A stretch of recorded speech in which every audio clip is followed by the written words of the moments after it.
Breaking news to bring you now. We're just hearing that President Trump has determined and dictated that Nigeria is to be made a country of particular concern. This is a Truth Social post that the president has shared, saying Christianity is facing an existential threat in Nigeria. Thousands of Christians being killed. Radical Islamists are responsible for this mass slaughter. I'm hereby making Nigeria a country of particular concern.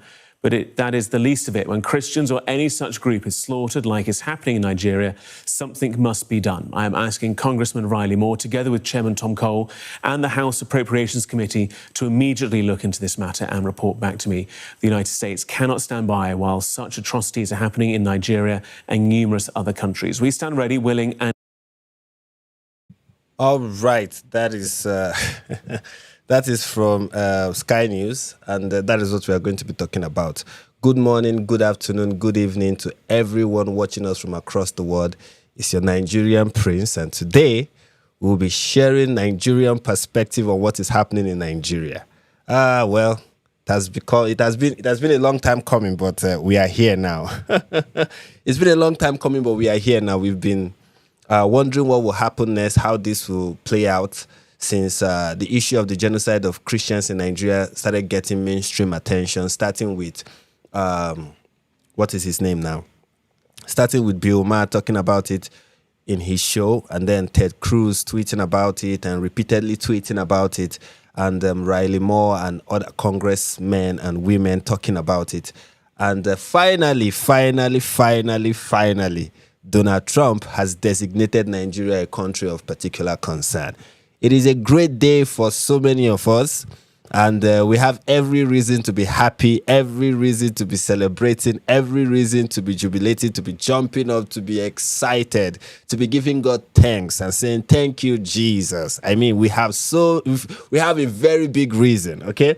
When I saw the news, I saw it this morning. When I saw it, I told my wife, like, Nigeria Trump just designated Nigeria a country of particular concern, and I was so excited. I was jumping. She was like, "Well, I've already seen the news." Yeah, she was ahead of me. She's seen the news already, and I was like, "Oh well," doesn't take away from the surprise that I feel, and I was so excited. I was really excited, surprised. One thing I've learned this year is if you lower your expectations, it will be easy for you to be surprised. And when it has to do with so many issues in the world, I tend to lower my expectations so that I'll be surprised. We have Gamer09. We already have haters, and let me just address them. I think I have been seeing that some of his comments are being deleted by my moderators, and I believe that my moderators have reasons for deleting them. And if they are horrible comments, please keep deleting them. But if there are comments like these ones, I want to see them. He's asking, are Christians any better, with a laughing emoji? I don't know what that is supposed to mean. I guess he's trying to rain on our parade with his tears of I don't even know, joy. I'm happy that you are happy with us, Gamer09. So welcome to the party. You are in the right place. Okay, if you are laughing so much that tears is coming out of your eyes, well, you are in the right place. You are welcome to the perfect live stream, and we are going to talk about a lot of things that will, elicit the same reaction. So keep it up, don't stop, and please, guys, smash the like button, okay? Share the link. Subscribe if you're not yet subscribed to the channel. I'm very sure that Gamer09 is not subscribed. So please subscribe to the channel. And let's get this party started. Now, before we go into it, or maybe I'll talk about this at the end. But yeah, I'll save the announcement. I have an announcement I want to make, but I'll keep it for the end of the live stream. Okay. All right. So let's begin with the news. But this time we are going to hear from those at Fox. So that's where we'll begin. And I want you guys to share in my joy. Share in my joy as I talk about what is happening. Share in my joy and be excited with me. I know there are so many problems in the world. I know there are so many reasons to complain. And I know that my channel has often been that channel of complaining. But this one is really making me happy. Like, I did not see this coming. And I'm so excited that it has happened and it is happening, because I know that there is more to come. I mean, when you look at what Trump had to say, you can see that there is more to come. And I am so excited. We are going to get to a lot, okay? I'll try as much as possible not to talk too much, okay? I'm going to allow Nigerians to do the talking for me, because we are going to go on social media, especially on X, and we are going to hear what people are saying in Nigeria and outside of Nigeria. We're going to look at reactions from within the country, both those who are in support of what is happening and are celebrating what is happening, and those who are gaslighting and accusing those who are celebrating what is happening of many things. I mean, we've been called unpatriotic, we've been called deceived, we've been called gullible, we've been called all kinds of names. People like me who are celebrating this, we've been called all kinds of things, and people are telling us that we don't know what we've set ourselves up for, and blah, blah, blah, blah, blah, blah, blah. So it's all good, and we are going to look into all of that, and we are going to see more witty responses than I can even conjecture. Like, it's going to be an amazing live stream. So please, before we move forward, support the channel. The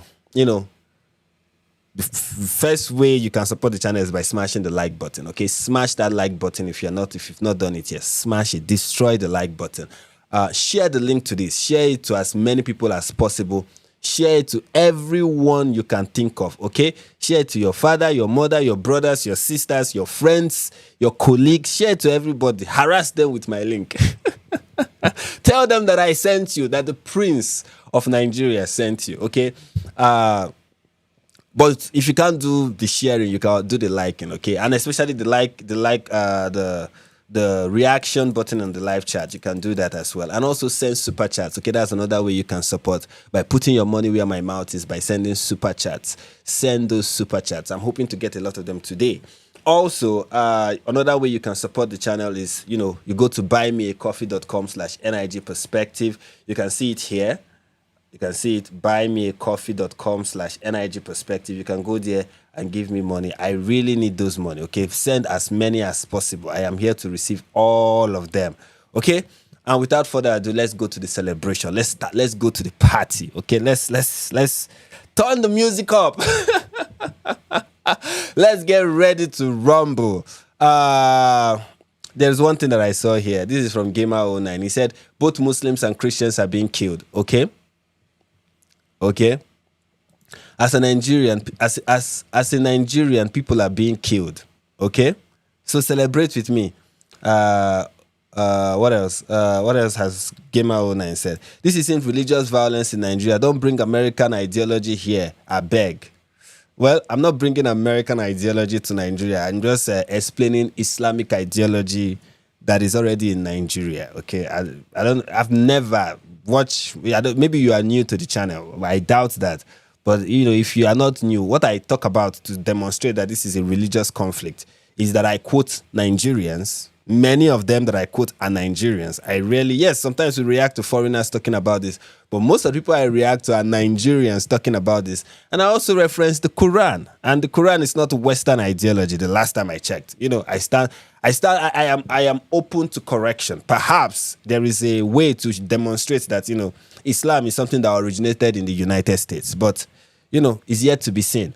So what I'm doing right now is not, any of that. I'm not bringing from the West. I'm talking about things that are happening in this country. I'm talking about ideologies as explained by people in Nigeria and explained by what you find in the Quran and what you find in the Hadiths. That is it. But let me not waste too much time. Let's get to the video. I'm ready to party, okay? Let's get to the fun stuff. All right, I'm ready. Are you ready? Okay, here we go.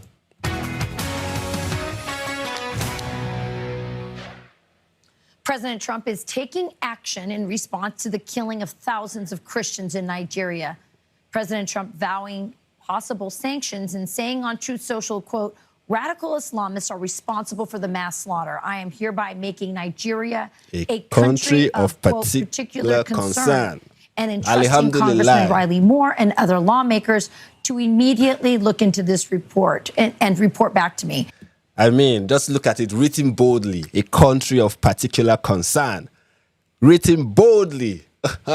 This is great. This is so great. Written boldly, a country of particular. And he said radical Islamists are responsible. I mean, here is the interesting thing about Trump's statement. He didn't even talk about genocide. Like, let us look at his statement. For those who may not have seen it, let's look at his statement, okay? This is statement from Donald Trump. This is his statement. Christians are facing an existential threat in Nigeria. Thousands of Christians are being killed. Radical Islamists are responsible for this mass slaughter. I am hereby making Nigeria a country of particular concern. But that is the least of it. When Christians or any such group, meaning if you want to add traditionalists, if you want to add non-religious people, atheists, if you want to add Sufis, if you want to add Shias who are also being persecuted in the north, if you want to add all of them in any such group, if you want to add moderate Muslims, non-radical Muslims who will not support Boko Haram, who are also victims of this attack, if you want to add them there, you add them. But let me continue reading. When Christians or any such group is slaughtered like is happening in Nigeria, 3,100 versus 4,476 worldwide, something must be done. Meaning 90% of the killing of Christians in the world happens in Nigeria. 90%. Something must be done. I am asking Congressman Riley Moore, together with Chairman Tom Cole and the House Appropriation Committee, to immediately look into this matter and report back to me. The United States cannot stand by while such atrocities are happening in Nigeria and numerous other countries. We stand ready, willing, and able to save our great Christian population around the world. Donald J. Trump, President of the United States of America. That is this is powerful. This is powerful. Reading it again just gives me so much joy. I'm like, this is powerful. I didn't see this coming. I didn't think it was going to happen, especially after that in-law of Donald Trump came to Nigeria and gave the statement that he gave on NTA. I thought this is over. This is over, and stuff like that. But this is it. Gamer, what is your name?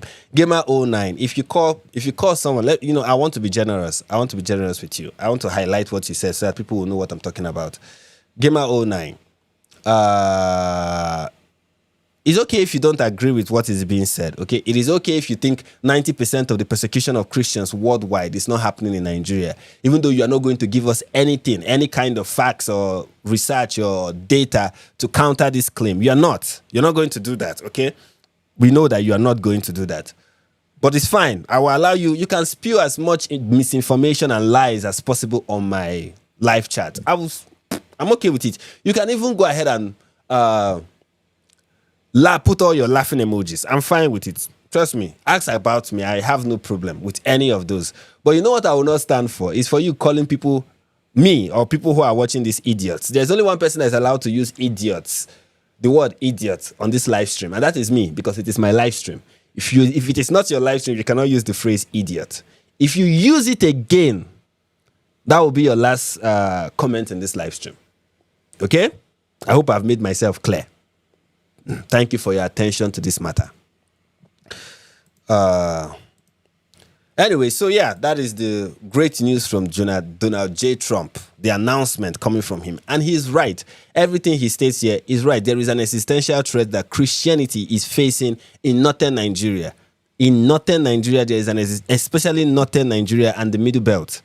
There is an existential threat. We've talked about this repeatedly on this, as in right now, it's as if I'm just repeating myself, sound like a broken record. And yes, 90% of the persecution of Christians in the world happens in Nigeria. That is a fact. And one thing that I'm happy about is that Trump said, this is the list. This is the list of what he's going to do, meaning he's willing and ready to do more. And that is something that is what is more exciting about the whole thing. It's not even the fact that Nigeria has been placed as a country of particular concern, but that Trump himself have recognized it, that there is a problem in Nigeria, one, and two, this is what he's just announced, is the list of what he's going to do to remedy the situation. I am excited, I am happy, and I can't wait to see what he will do next with regards to this issue. So back to Fox News and the announcement. West Virginia Representative Riley Moore joins us now. Congressman, thank you for joining us, and thank you for your continued efforts in bringing attention to this matter. I'm going to say what's going on there, and I know it's tough, but people need to hear it. Christians are being macheted, burned alive.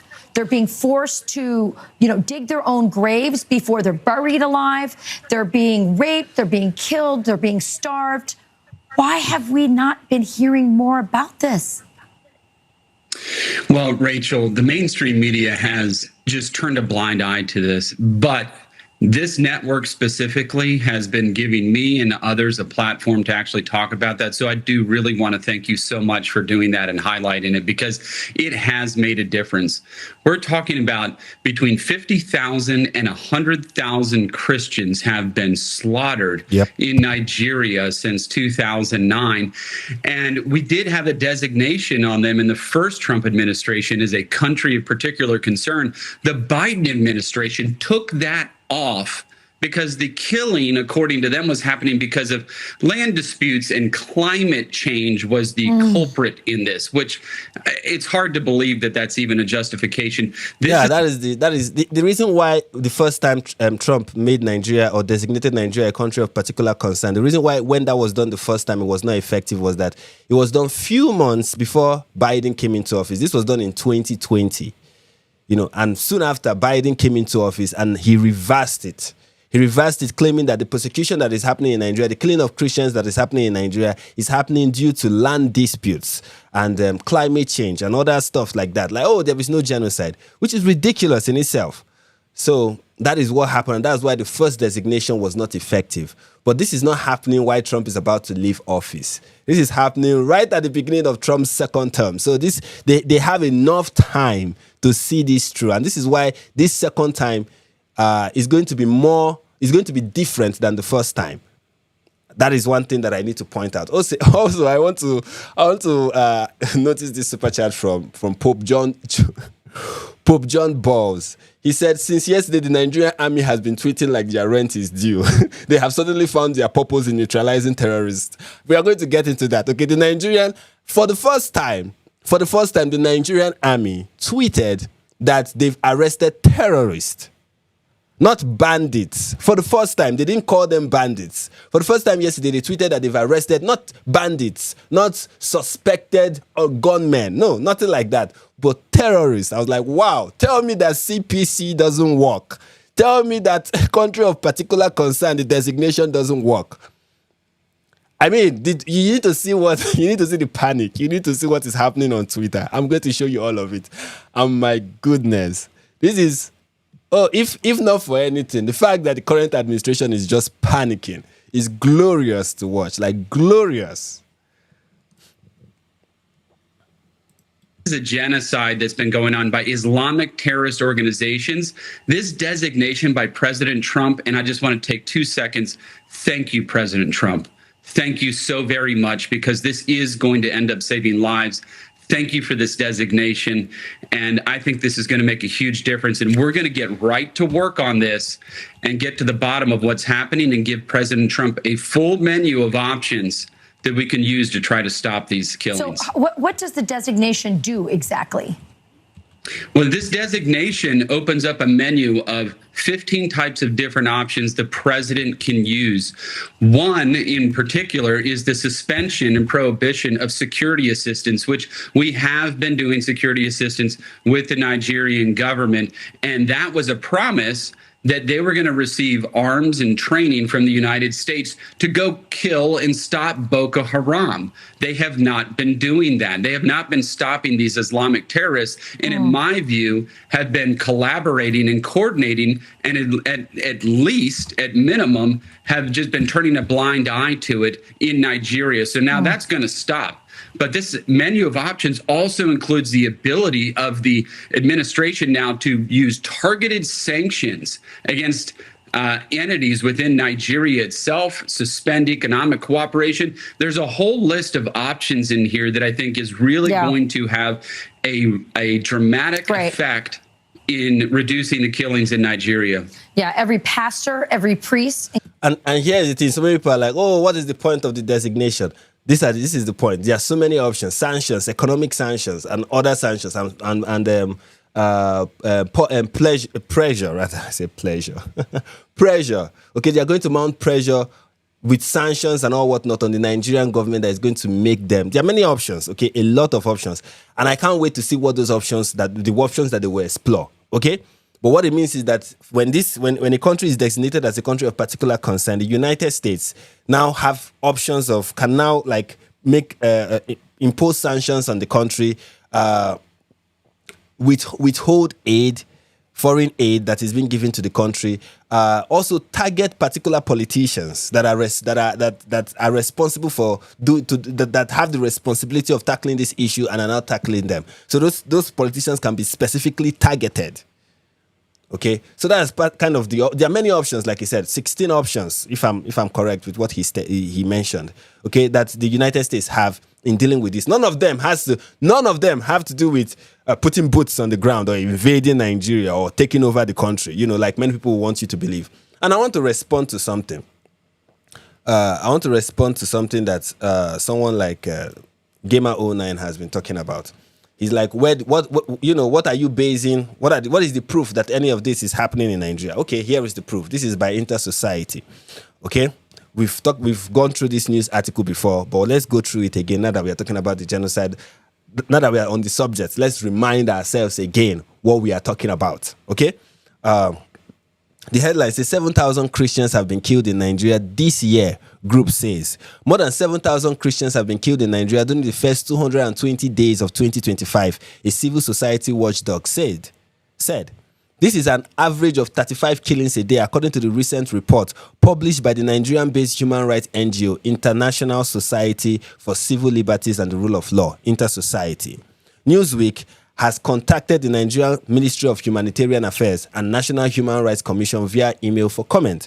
Why it matters. Nigeria has long been an epicenter of Christian persecution, with more Christians killed for their faith in Nigeria than in the rest of the world combined, according to the human rights organization Open Doors, which monitors the persecution of Christians around the globe. So where we are getting the 90% is from Open Doors, and that's an organization that monitors Christian persecution across the world. Now, the violence have displaced at least 12 million Christians since 2009, according to Inter-Society. That year marked the start of Boko Haram's insurgency to establish a caliphate in Nigeria and the broader Sahel. In the 16 years since, Inter-Society estimates that 189,000 civilians have been killed, 125,000 of whom were Christians and 60,000 liberal Muslims. What to know? The Inter-Society report said that 7,087 Christians were killed in Nigeria between January and August 10th, and about 7,800 others were abducted in the same period. The report identified Benue State in Nigeria's Middle Belt as among the hardest hit, with at least 1,100 deaths, including the Yellowater massacre in June, where 280 Christians were killed. Nigeria is headquartering and providing safe haven for no fewer than Nigeria is headquartering and providing safe haven for no fewer than 22 embryonic and full-blown Islamic terror groups in Africa with links or potential links to ISIS, ISIL, the World Jihad Fund, the report said. The Middle Belt and northern states are especially volatile, with Islamic militant groups like Boko Haram, Fulani extremists, and ISWAP, Islamic State West African Province, targeting Christian communities through mass killings, kidnappings, and church burnings. While Nigeria legally offers more religious freedom than other countries on Open Doors watch list, the biggest threat is from Islamic militants who seek to destroy Christianity and Christians in the region, the organization says. The United States Department of the U.S. Department of State's report on terrorism in Nigeria in 2023 highlights that ISIS West Africa, Boko Haram, and Ansaru are active there, carrying out attacks against Nigerian government and security forces and civilians across the country's northern and central region. The Nigerian government has previously dismissed some claim about specific groups operating in the country, including in June, when a Defense Department spokesperson, Major General Marcus Kanjie, pushed back against the Turkish ambassador's claim that the terror group FETO is active in Nigeria.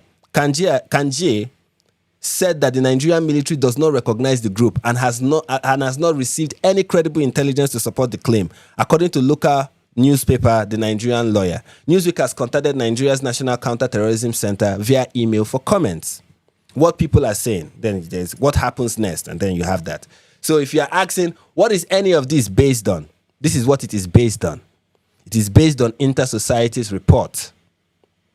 So if you tell me that there is anything else I should look at, provide the link. If you're not going to provide the link, then keep quiet. And if you keep talking and it keeps annoying people who are listening to your chat, you might just get time. You might receive a very benevolent timeout. Okay? So that is what we are talking about. That is what is going on. And thank God that finally someone who is willing to do something and has what it takes to do something and has measures that they can take in doing something is finally doing something. And hopefully, the hope is that the Nigerian government will be under enough pressure to effect the necessary change that we need to see in this country. And thus far, just not less than 24 hours after this announcement, we are already seeing the Nigerian government at least they are now pretending to do something. Now they realize that this is serious and we have to do something about it. And that, for me, is something to celebrate. Now we have to look forward, to seeing what will happen next. But I'm hopeful, okay?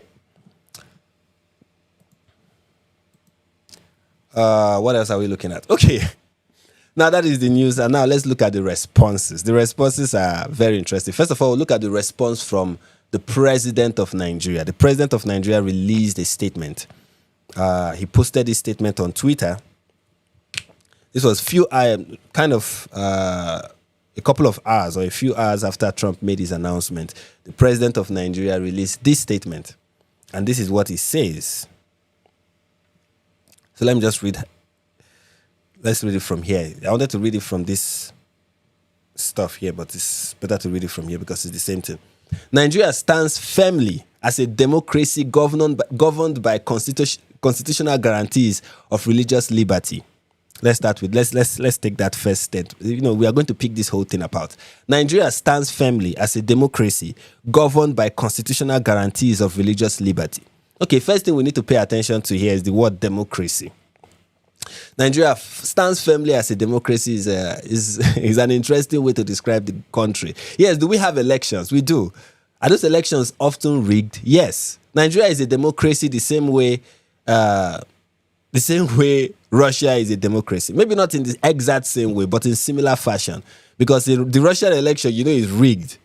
Okay, the only difference between Russia's election and Nigeria's election is that the opposition is not often assassinated. Of course, it happens that, assassination attempts on political rivals happen in this country, but not as often as it happens in Russia. And they don't also get imprisoned as often as they do in Russia. Okay? But you can still see similar things that happen in Russia happen in this country. So democracy is like a front. Elections is like a front in this country where we already know that in most cases, most of these elections are often rigged. Like the last election. The last election in this country was heavily rigged. Now, he said that this country has constitutional guarantees of religious liberty. Yes, the Nigerian constitution recognizes freedom of religion. Freedom of religion is enshrined in the 1999 constitution of Nigeria.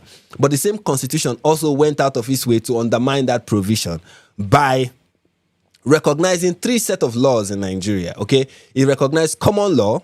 Now, besides just statutes that are passed by the National Assembly, okay, other than statutes that are passed by the National Assembly, this country recognizes 3 types of laws, other than the statutes that are passed by the National Assembly and the state houses of assembly. It recognizes customary laws, it recognizes common law, and it recognizes, that's common law, what we inherited from the British, customary law, which is what we were practicing before the British, and Sharia law.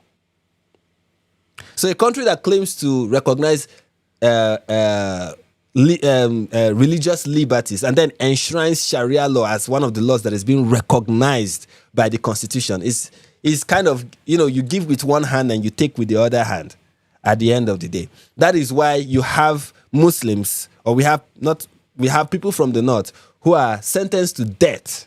They are given a death sentence for blasphemy, and the case is even making it to the Supreme Court of Nigeria. And we are hoping that the Supreme Court we declare that Sharia law, as far as blasphemy is concerned, is contrary to the provision of the Constitution as regards freedom of expression. That will be a very good precedence that is going to, establish, as a judicial precedence in this country, that you cannot enforce Sharia law on people's freedom of religion and freedom of expression. But who knows how it will turn out? Who knows how it will turn out? All right. So that's from the first paragraph. But let's continue. Since 2023, our administration has maintained an open and active engagement with Christian and Muslim leaders alike and continues to address security challenges which affect citizens across faiths and regions. Our administration has maintained an open and active engagement with religious leaders and continue to address security challenges which affect citizens across faith and regions.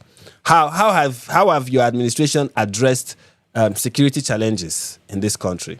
Give an example of some of the things that your administration has done to tackle the issue of insecurity. Yes, you have been talking with religious leaders. We are aware of that. That's one thing that you people like to do in this country. Discuss with religious leaders. I mean, you've sent your minions to talk to your foot soldiers, your pawns. You sent them to talk with PFN, with CAN, with every Christian organization you could lay your hands on. You have even gone abroad to the Vatican to, push your propaganda to every Christian organization you can find on this planet at this point. But have you done anything actually to address the security challenges? That is yet to be seen. The characterization of Nigeria as religiously intolerant does not reflect our national reality, nor does it take into consideration the consistent and sincere effort of the government to safeguard freedom of religion and beliefs for all Nigerians. That is a lie. Okay, that is a lie.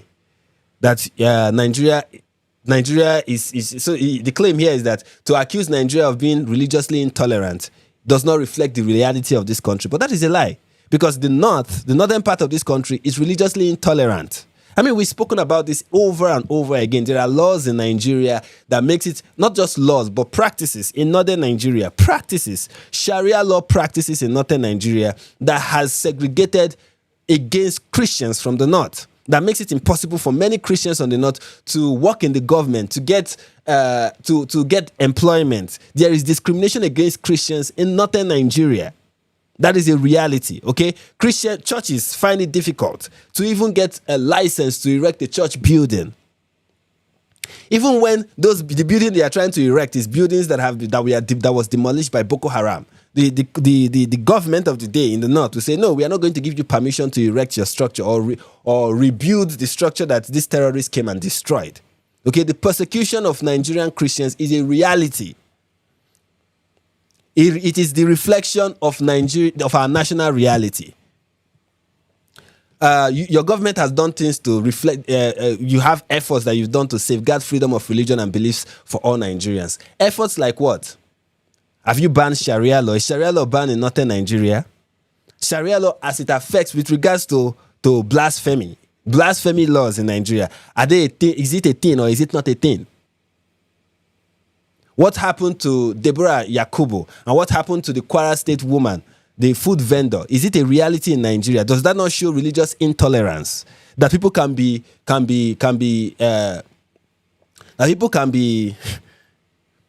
lynched publicly for blasphemy, and the police and the law enforcement agencies will do nothing to bring perpetrators to justice.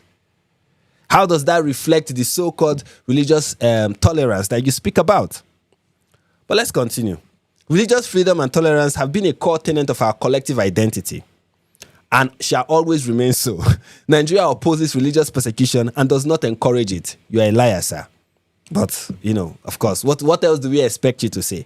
Nigeria is a country with constitutional guarantees to protect citizens of all faiths. All faiths. So what? It's still, the Constitution still allows Sharia law, but that is me repeating myself. Our administration is committed to working with the United States government and the international community to deepen understanding and cooperation on protection of communities of all faiths. So instead of doing the work, actually doing something, I think what the Nigerian government is going to do is try to deepen understanding. Because the real problem is not what is going on, it's the understanding of what is going on. We need to deepen understanding. That is what that's the statement from President Bola Ahmed Tinubu. So you can see that we can see that great things are about to happen. Now, here are other responses. These are the ones that really are mind blowing. Okay, we are going to get to the ridiculous one.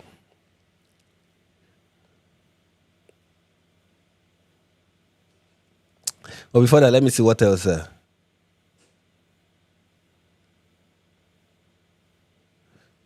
What is he saying here?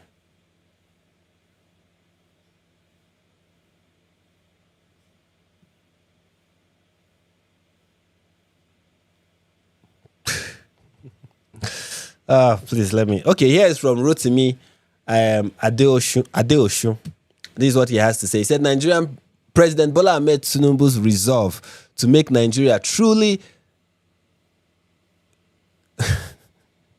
President Bola Ahmed Tinubu's resolve to make Nigeria truly independent must really be hitting the West so hard that the next shenanigan is to give a dog a bad name in order to hang it. This is the time patriotic Nigeria must put their differences aside and fully back President Bola Ahmed Tinubu. Oh, this is interesting. Yes. President Bola Ahmed Tinubu he has this resolve to make Nigeria truly independent. You know, this is his resolve to make Nigeria truly independent. That is why we are owing China so much money. Let me Google how much Nigeria is owing China. Just give me a second. Let me ask Gemini. Let me ask Gemini.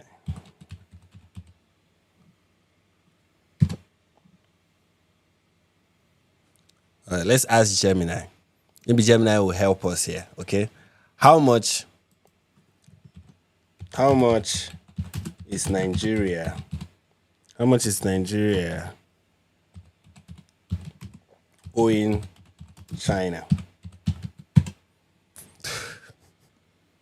Let's see. Let's just, based on the latest available data from the Debt Management Office of Nigeria, as of March 31st, 2024, Nigeria's debt to China, specifically the Exim Bank of China, was estimated at $5 billion.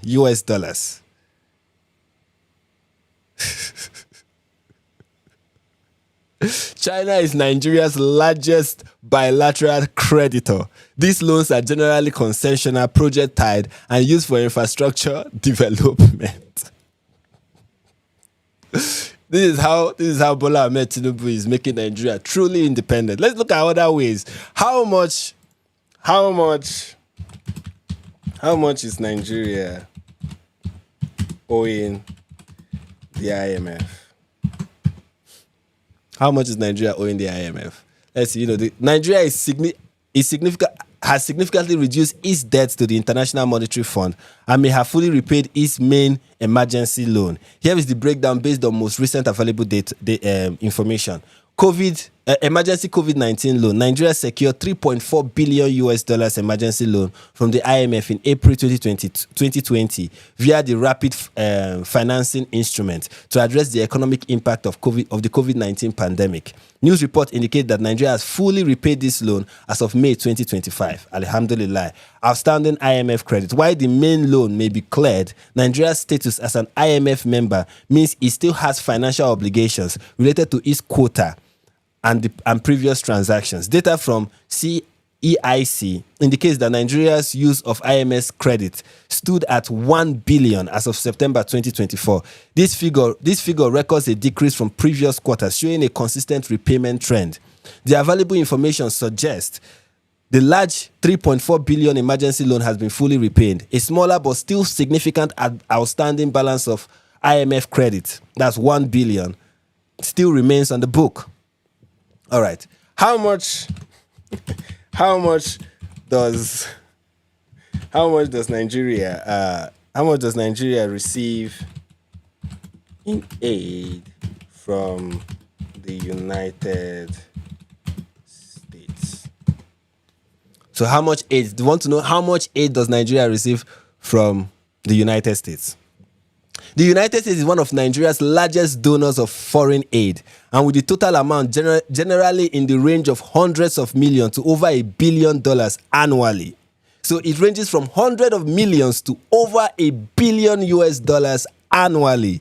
Based on the latest available report data, fiscal year from 2023, the United States committed approximately $1 billion in foreign aid to Nigeria through independence, ladies and gentlemen. Fiscal year of 2024, aid reported for this period is approximately $900 million.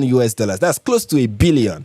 Fiscal year 2025, that is where the loan reduced in 2025. An estimated 84 million have been reported so far. But this is a very early figure for the fiscal year. That means this is early figures. We don't know how much. By the end of the year, we'll know how much. So this is a country that Tinubu is trying to, Tinubu is really, really trying to make Nigeria independent. And that is why the US government, they are pissed off. Okay, that's why they are trying to designate, they designated Nigeria as a country of particular concern. Let's hear another one. This is let's hear another one. This is from a user that goes by, I think is Wakalili. But let's see. It might take a while to load, but just bear with my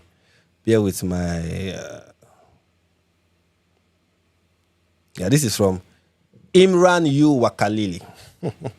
Or Wakali, not Wakili. Wakili, not Wakali. Wakili, or not Wakilili. Wakili. Okay. Most of you supporting this so-called Christian agenda. Most of you supporting this so-called Christian agenda because you don't like Tinubu. I want to tell you what you don't know. You are giving the West what they desperately need, a reason to destabilize Nigeria. If you think this is the kind of politics you want to play, think again. If this goes bad, it means there will be a reason to no longer be supplying. There will be a reason to no longer supply us necessary ammunitions to fight insurgents. They sent. Who wrote this? If this goes bad, it means there will be a reason to no longer be supplying us necessary ammunitions to fight insurgents they sent to Nigeria, which automatically means if they are killing 200 innocent people now, it will be at least 10,000 when we don't have weapons to fight back. Nigerians, both Christians and Muslims, will be killed more when we weaken our supply line, when we provide an excuse for foreign powers to step in, we create the conditions for escalation. Before you know, they will send their troops into Nigeria in the name of trying to help, further causing more commotion. In no time, Nigeria will be a failed state. Then, boom, we are another Sudan, Libya, or Syria. You won't have a country to call your own simply because you don't like who is the president now. Foreign interests rarely act out of selflessness. They act where there is advantage, whether strategic advantage, natural resources, or geopolitical positioning. Giving them a reason is handing them permission to meddle, to back groups, to choke logistics, to turn local grievance into international crisis. Politics is not a game you play with the country at the stake. I don't even know who the country at stake. Say at the stake. Anyway, I will put Tinubu over the West 1,000 times. I would rather live with a president I disagree with than hand my country to outsiders who will strip us of everything. If you truly care about Nigerians, both Muslims and Christians, if you really love this country, then think beyond party, beyond grievance, and refuse to be the pretext for our destruction. Alhamdulillah. Look. Where do I begin with this? First of all, you are like, they need a reason to destabilize Nigeria. This is the first thing that you said that is ridiculous. Nigeria don't need to be destabilized. Okay, for you to destabilize something, it means the thing is stable. There is no part of Nigeria that is stable. As far as security is concerned, we are destable. As far as the economy is concerned, we are destable. By any metric whatsoever, this country is in a destable state. Okay, there is destability in Nigeria. The West is not trying to destabilize the nation.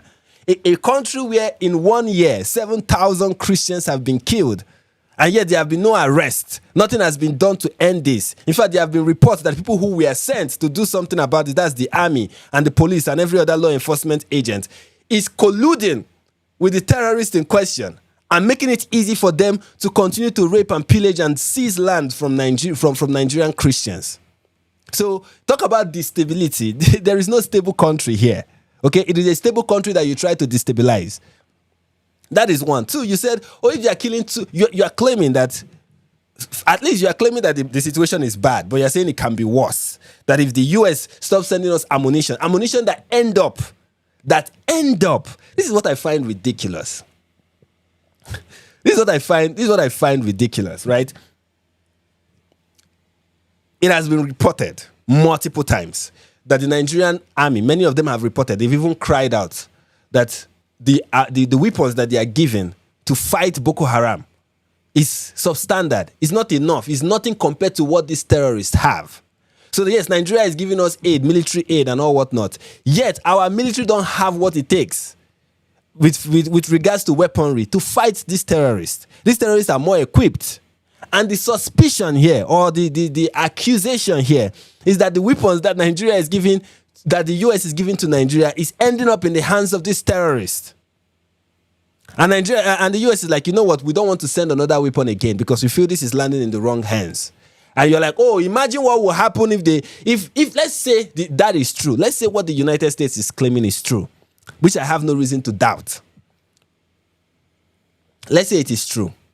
If they stop sending us military aid, what does that mean? It means that those terrorists don't get the funding that they often get, or get the weapons that they often get.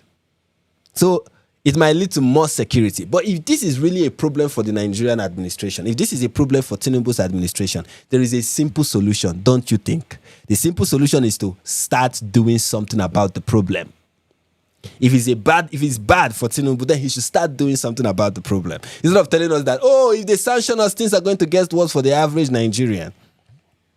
And before you know, we'll become like Sudan, like Libya, like Syria. You know, that is kind of the thing now that they used to do in Nigeria. Oh, imagine if you allow the US to meddle in our affairs, we'll become like Libya. But I find it interesting that nobody mentions Liberia. Okay, let's do a little a little, chat GPT, or if AI chatting. Let's do a little research using AI to find out what happened in Liberia. And let's ask it, how did the US help? How did the US regime change in Liberia turn out? How did it turn out? Let's see. Because the only example that they like to give us is Libya, is Syria, is Sudan. The situation in Liberia is complex, as the US has a long and often contradictory history relationship with the country. Founded by the freed American slaves, the most significant regime change associated with the US policy are linked to the ending of the two devastating civil wars, 1989 to 1997 and 1999 to 2003, and the eventual establishment of a democratic government. The outcome can be summarized as a fragile but sustained post-conflict democracy with persistent challenges in government, corruption, and justice. The turnout: a qualified success in peace, The US did not directly overthrow a government, but played a critical, often decisive role in ending the civil war that were themselves the result of internal political turmoil and regional proxy conflict. Peace and democracy. The most positive outcome is the establishment of a stable elected government since the 2003 peace accord, culminating in the peaceful transfer of power in 2018. The country's first democratic transfer of power since 1944. The US provided over $2.4 billion in post-conflict assistance to support destabilization and development. Removal of Charles Taylor. The US played a key role in pressuring former warlord and President Charles Taylor to resign and leave the country in 2003. I'm saying 2023, but I mean 2003, which was essential to ending the Second Civil War. Taylor was later tried and convicted by an international court for war crimes in Sierra Leone. Security and humanitarian aid. The US provided crucial military, logistical, and financial support for the West African Peacekeeping Force, ECOMOG, and the subsequent UN mission in Liberia, which helped disarm combatants and maintain peace. So when people are telling you, oh, the next thing we'll do is that we'll turn to Libya, mention, but what about Liberia? Why is nobody talking about, why do you think we will not turn out as Liberia? Why is the only example you mention Libya? Why is the only example you mention Sudan? By the way, nobody is saying that, nobody has mentioned anything about US soldiers landing on Nigerian soil and fighting in Nigeria. Nobody has said anything about overthrowing the government. Nothing like that has been said. It has not gotten to that yet. While people are pretending like it has. That is what is happening here. So please, spare me with the, we'll become Libya and all whatnot again. And, they don't do it for, foreign interests really act out of selflessness. What did the United States get? In fact, let me ask, what did the US get out of interfering in Liberia? Maybe they got something, but we'll see. What did the US get out of interfering in Liberia? The US interference or involvement in Liberia, which spanned from its founding in the 19th century to the post-conflict stabilization today, has been driven by a combination of geostrategic, economic, and humanitarian/moral interests. Here are the key things the US has sought and obtained from its long relationship with Liberia. 1. Strategic and military utility, especially during the Cold War. During the 20th century, particularly the Cold War, Liberia's location and close political alignment with the US provided significant advantage. Now, this is before they meddled in 2003, so let's skip. Let's skip from that and talk about other this and that we will see that has relevance with what is with the 21st century. Economic and commercial interests. Rubber monopoly. The Firestone Tire and Rubber Company secured a famous concession in 1922 to a 1999-year lease on 1 million acre of land for a nominal annual fee, which allowed the US to secure a massive and reliable supply of natural rubber, insulating it from foreign monopolies. This was a central pillar of the Liberian economy for decades and a major benefit for US manufacturing. So this is from 1926 to 1999. Anything as of recent, as of the 21st century. Access to resources. American companies secured lucrative concessions for other natural resources such as iron ore throughout the 20th century. Of course, because they created the nation. But export market and investment. Liberia remains a market for US goods, and continued stability creates an environment for US investment and trade. Through this, though this has been hampered by internal instability. So you can see for the most part that, the strategic military benefits that they got from Liberia is something that was only during the Cold War period prior to the US intervention in 2003.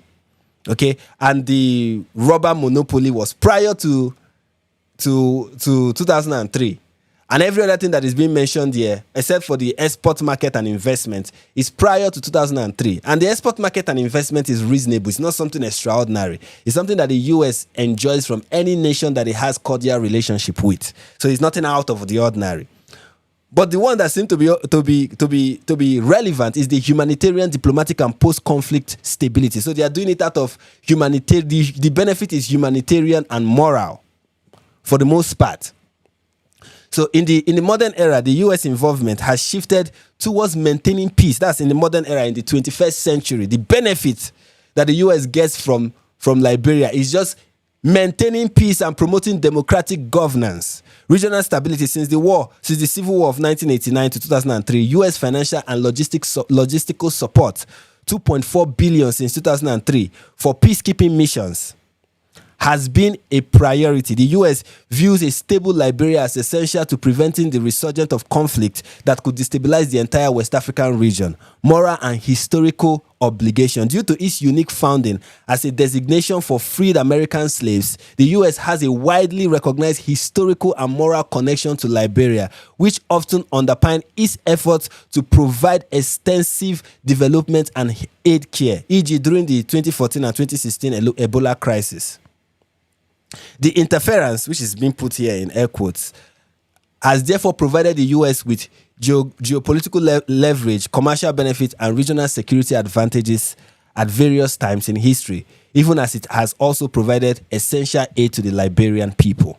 So you see here that this is not a nefarious thing that the United States did in Liberia.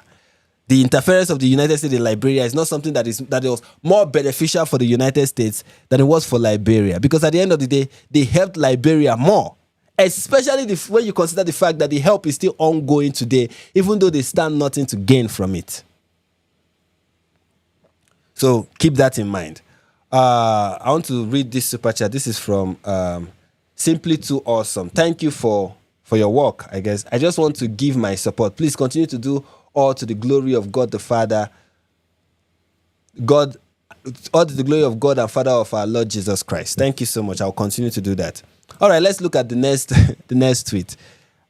I plan not to talk too much, but here I am doing just what I plan not to do. But let's move quickly. Okay.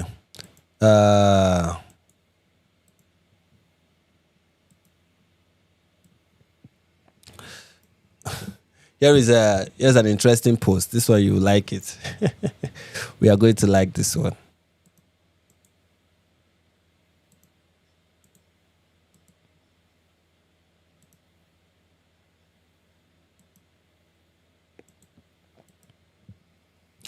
This is from Marked Safe from Western Propaganda. She said, "Congratulations to Nigerian Christians. You played yourselves."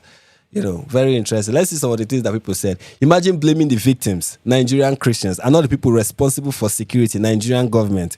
When you are down licking their behind, why blaming the victims? Go get your scrubs from the table. Have you tried crying about it? No, we are not the ones crying about it. You are the one crying about it. But okay, that nice projection there.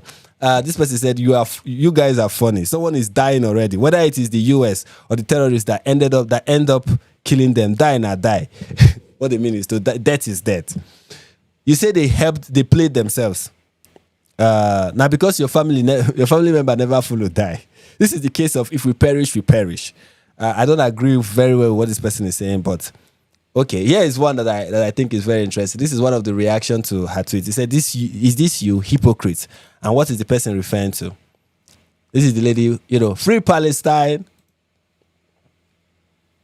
glory to the resistance, eternal heroes, Palestine is free. And this is in response to, this is after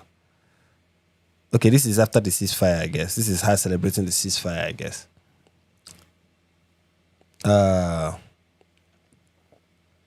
Then here is another one. This one said, was it Christian propaganda then? That's referring to a tweet by Bola Ahmed Tinubu where he said the slaughtering of Christian worshippers is strongly condemnable. It calls to question the competence of Jonathan to protect Nigerians.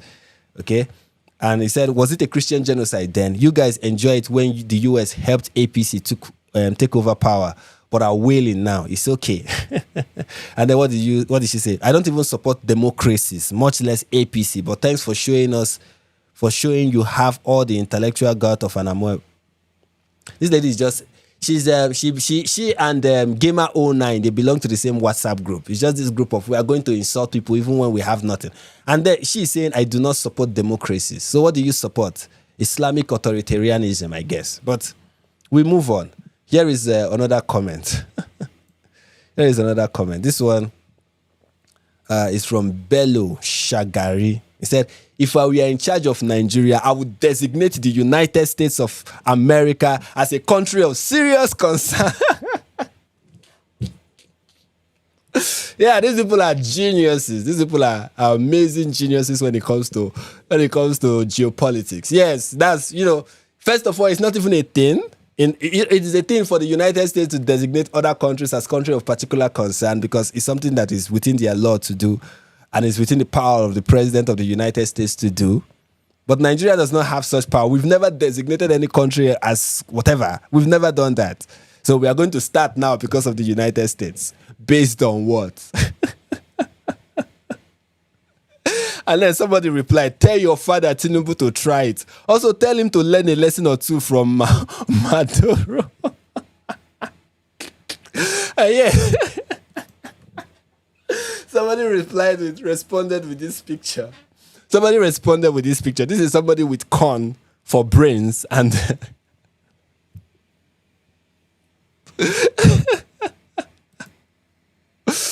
oh my goodness. And here's somebody pointing out the hypocrisy. The hypocrisy. And we are going to look at some of these headlines that have been pointed out here from 2016. So here's somebody saying, why did northern governors, APC leaders, and Buhari travel to a country of serious concern before the 2014 general elections? Why was a country of serious concern leading the charge against BBOG, that is bringing the charge against Bring Back Our Girls in 2014? All Islamists hate the US. Why? So, what he's pointing out here is that the current administration and many people who are supporters of the current administration that are crying on social media that this is the US meddling in our affairs and they don't want the US to meddle in our affairs, and this is a sovereign nation and we will not stand for external interference. These people had no problem in 2014 to go to the United States. These same people, they went to the United States during in 2014 when PDP, a different political party, was in power and they were the opposition. They went and they met with the United States, and we are talking about ways to sanction the current administration. That's the current administration then. Okay, the administration back then, to sanction them because they were trying to push this narrative that these people were not doing well in bringing back our girls. And here is like news stories to back this up. It's 10 northern governors meet. Let me just bring them up. Just do a brief.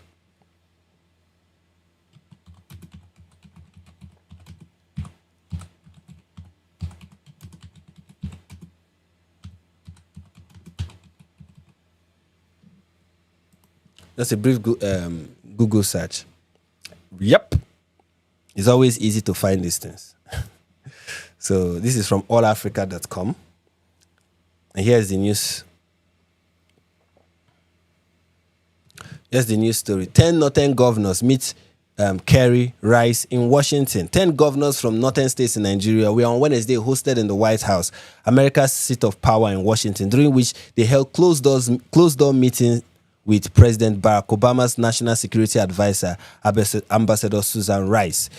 The governors on Tuesday began a 3-day symposium organized by the United States Institution of Peace, which is an agency established and funded by the United States government with headquarters in Washington, D.C.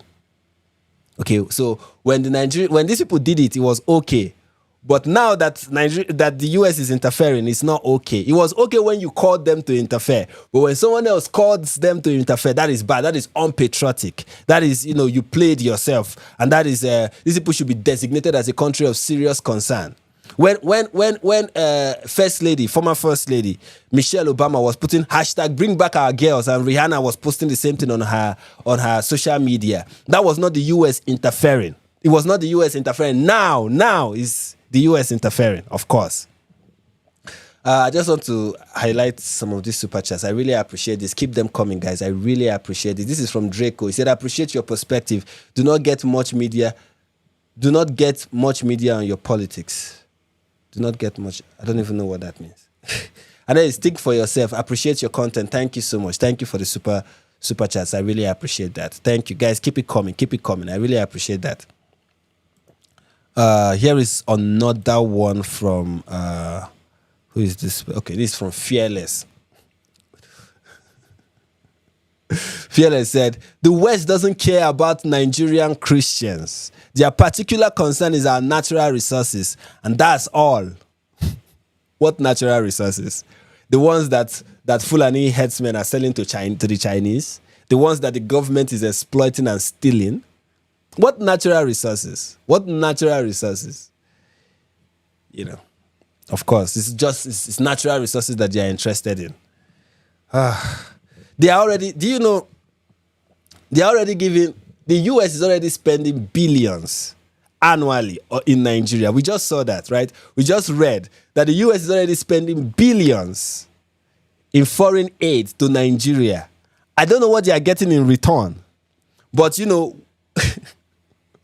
it is when they finally designate Nigeria as a country of particular concern that they are finally going to get their $1 billion US return on investment. They have been sending us millions, billions over the years.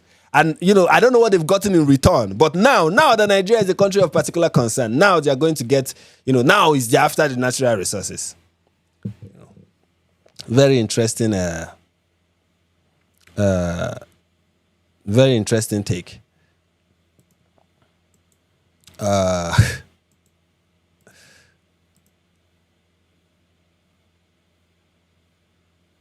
Then yes, this one that's like the goal. Some people, I mean, the conspiracy theories are just interesting. When you look at them, you'll be amazed. And I'm about to bring up some very interesting conspiracies because that is what people who support the current administration, especially Muslims, as you can see, many people who are saying this is Muslims. You can see from their names, Muslims. Abubakar, Siddiq, Usman. This is a grand plan against Nigeria. Oh, a great plan. The plan is against. It's not against radical Islam. It's not against radical Islam. It's against Nigeria. These people really care about this country. You know, they care so much about Nigeria. Let me see. He said when the current administration talked about killing of Christians under Jonathan, there was no grand plan against Nigeria. When Bishop Coker went to the U.S. Congress under Buhari to talk about Christian genocide, there was no grand plan against Nigeria. When the likes of Reno and Fanifemi Kayode, we are using killing of Christians as sing-song, there was no grand plan against Nigeria. When Tinubu was posting about it in 2014, there was no grand plan against Nigeria. Now that the US have all been calling on. Now that the US they have all been calling on is now speaking against it. There is a grand plan against Nigeria. Let me read that again. Now that the US they have all been calling on is now speaking against it. There is a grand plan against Nigeria. Would there have been a grand plan against Nigeria if the US was doing this under Jonathan? Exactly. It would not. They would have been okay with it.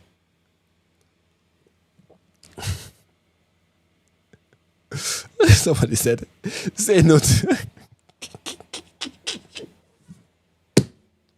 For those who don't know, this is a popular image of a Fulani headsman, of a terrorist, yes. And this was taken while they came for peace talk, for negotiation with representative from the government.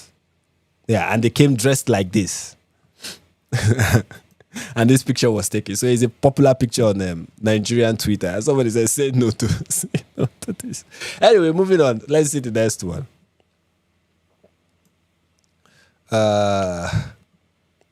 This is from Defective, and you can see he has the flag of Palestine on his profile. So you know you're about to hear wisdom from the wisdom of an angel. That's what you're about to hear. Dear Nigerian Christians, you helped push this propaganda with the aim of painting Nigerian Muslims as bad. Do you think these people care about you? One thing I surely know is that we will all face the consequence of your myopic ignorance. May God heal your wound. Oh, I thought we were the ones crying.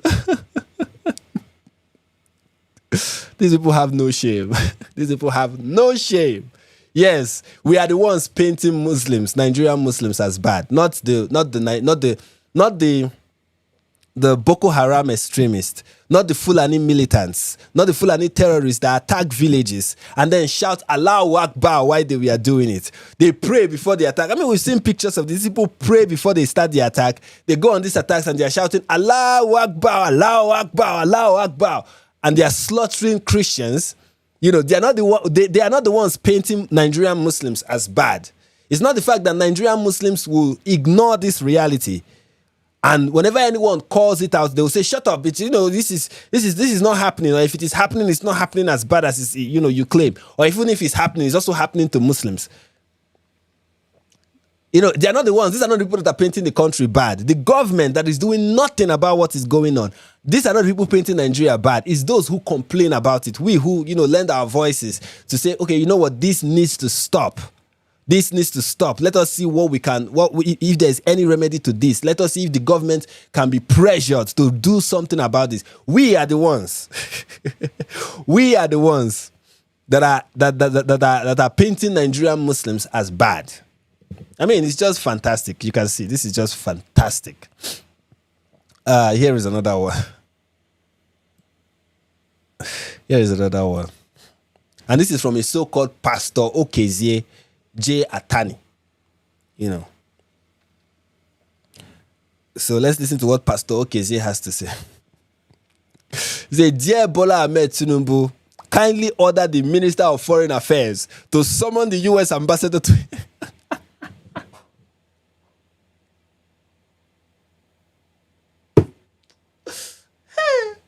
Now, did you be this? "Dear President Bola Ahmed Tinubu, GCFR, kindly order the Minister of Foreign Affairs to summon the U.S. ambassador to his office without delay. If he refuses to heed the summon, all U.S. embassy staff, should leave the country within 48 hours. Make we all mad together. Rubbish and USA."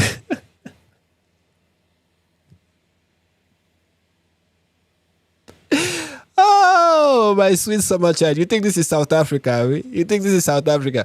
Now, South Africa will deport 4 Nigerian citizens and then will deport 20 and then South Africa will apologize. You think this is You think this is South Africa? This is the United States of America. This is one of the greatest. This is the greatest nation on the planet. This is... Is United States ambassador you want to summon? Are you normal? Are you well?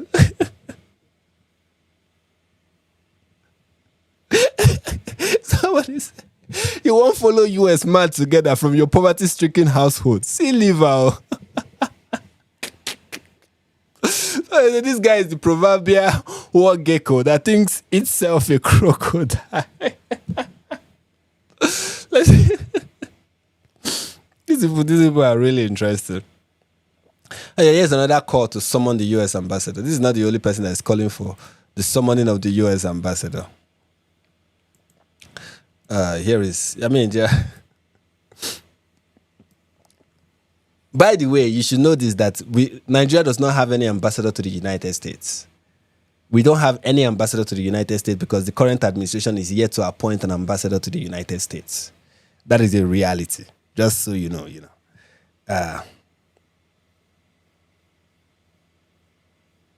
Okay, I think we've seen this one. This is not the one that I want to... We've seen that one. There's another summon. Let me see if I can find it. Okay, it's this one. This is from Kau Gauba. From his name, you can see that he's a smart person. So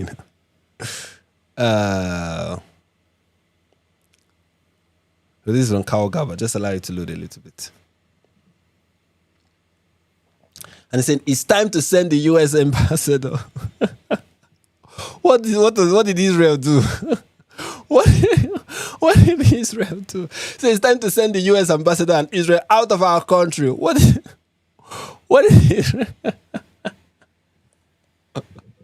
Kau Galva, just go and pray to Allah, okay? Pray to Allah. He needs, you need Allah to help you. Your prayer should be, "Allah, grant me wisdom. Grant me hikmah," okay? Because that's something that you lack, seriously. And then there is this. This one is from. This is just another Muslim giving us her perspective on what is going on. So pay attention. America is preparing the groundwork to label. So prepare your mind to hear from, from the best of creatures whose intelligence is half that of an average Muslim man, which is, which lets you know that you are hearing from the best of the best. Okay, so pay attention. America is preparing the groundwork to label Nigeria a terrorist state. Terrorist state, qua. It's country of particular concern. Oh, they're not. Okay, but you know what? I'm pausing too early. Let her finish. Right now, the US senators are pushing to redesignate us as a country of particular concern. And that is literally just one resolution away from being branded a terrorist state. And once that you don't mean it. It's one resolution away. I thought it's like four or five resolutions away. I mean, do you know what it means for a country to be declared a terrorist state? For it to be declared a terrorist state, it means terrorists are running the country. Okay, it's not just, terrorists are operating in the country. It's that terrorists are running the country. Okay, that will be when Boko Haram if they eventually take over Nigeria. Let me not say eventually. If they happen to take over Nigeria, then Nigeria will be declared a terrorist state because it's being run by terrorists. Do you understand? Okay, thus far they haven't. Or are you, is that part of people's plan? Let me know because, happens under American law, they have every right to invade us. I did not know. I thought you say under international law, but of course you're like, the US does not pay attention to international law. Under American law, they have every right to invade us. Okay.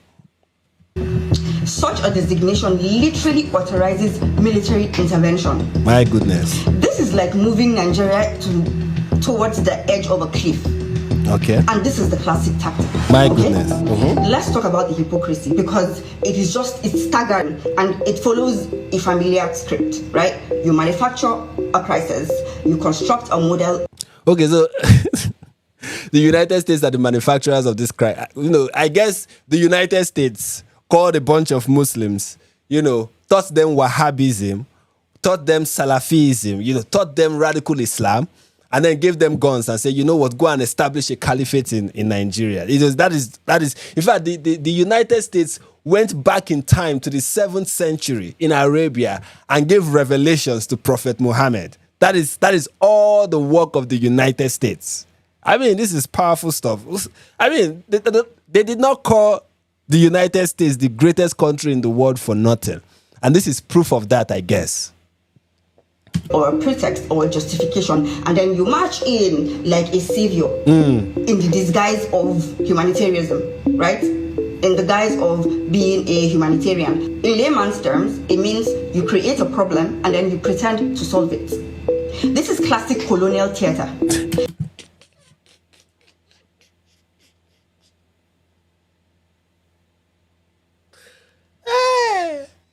And yet we are the ones with agendas. I am the one who has an agenda. My goodness, this is top tier level propaganda. But I am the one with an agenda, guys. Frank. All I do on this live stream, for those who don't know, if you're watching this for the first time, all I do on this live stream is I show you news articles. I read the news articles, right? You guys are familiar with my work. I show you news articles. I read the news articles. I tell you what the news articles are saying. We react to videos. We tell you what the video is saying. We look at people and what they are saying. We look at tweets from the government officials in this country, from the past and the present, and we tell you, okay, this is what they are saying. That is all I do. That is me. But this lady is just going on. This is colonial script. This is one step away from a terrorist state. This is and based on nothing. And she's just going and she's just going and she's just going. But me, Frank, I am the terrorist. I am the propagandist. I am the propagandist. I am the one with an agenda. Okay, fine. Let's keep watching. It's like someone sneaking into your house in the night, you kill all your children, and then the next day in the morning, you come to your house with a job offer as your security guard. I did not know. When Boko Haram was attacking villages, when Fulani headsmen were killing people, I did not know it was the US. I didn't know that. I didn't know when the Fulani headsmen were going to places. I didn't know it was the US. You know, they recruited blacks from the from the United States, and they were like, you know what, go into Nigeria and go and kill Christians. I didn't know that. This is news flash. Like, that's how crazy this is. Tell me more. It's always been him. Like, he was the one that did the thing. You don't mean it. Like the absurdity of what we are witnessing right now is ridiculous. The same America where lawmakers openly accused USAID of funding Boko Haram and terrorists around the world. Okay, you know what? Let's read what they said. You know, people have brought this up again and again. You know, but let's read what is really being said. Let's see it from that article that people, or the news story that people keep talking about. Let's read. You know, unlike you, I'm going to read it. Okay, I will show people what exactly is being said. Here is the news: Nigerian lawmakers probe USAID funded non-profit organization. Other documents. No, this is not it. Sorry, this is not it. Wrong headline. Give me a second.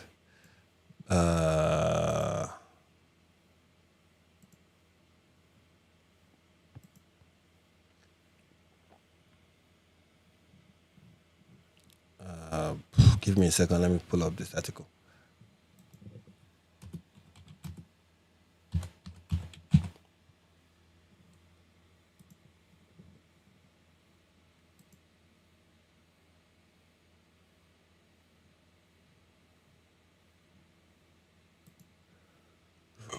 Sorry.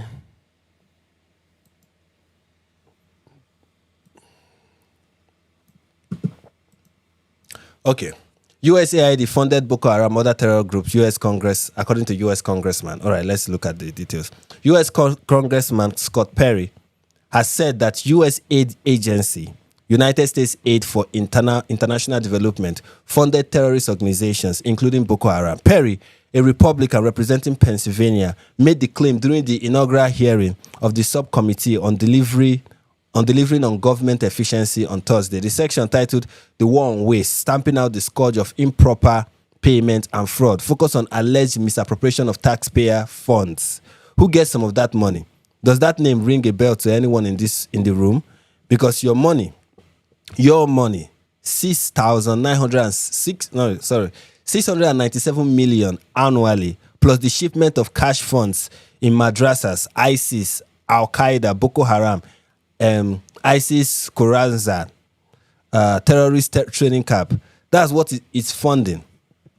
According to the subcommittee's website, it will actively work with President Trump's Department of Government Efficiency to root out waste, shore up vulnerable payment system, and fully investigate schemes to defraud taxpayers.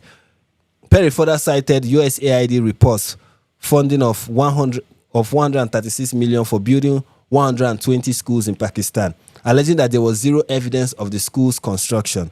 Perry added, if you think that the program under Operation Enduring Sentinel entitles Women's Scholarship Endowment, which receives 60 million annually, or the Young Women Lead, which receives 5 million annually, is going to women who, by the way, if you read the Inspector General's report, is telling you that the Taliban does not allow women to speak in public. Yes, somehow you are believing, and the American people are supposed to believe, that this money is going to the betterment of the women in Afghanistan. It is not. You are funding terrorism, and it is coming through USAID. It is not just Afghanistan, because Pakistan is right next door. USAID spent 840 million in the last year and the last 20 years on Pakistan's education-related program. It also included 136 million to build 120 schools, of which there is zero evidence that any of them were built. Why would there be any evidence? The Inspector General can't get in to see them. But you know what? We doubled down and we spent 20 million from USAID to create educational television program for children unable to attend the physical school. Yeah, they can't attend it because it doesn't exist. You paid for it. Somebody else got the money. You are paying for terrorism. This has got to end. The US President Donald Trump has previously called for the closure of USAID, accusing the agency of corruption in a post on his Truth Social platform.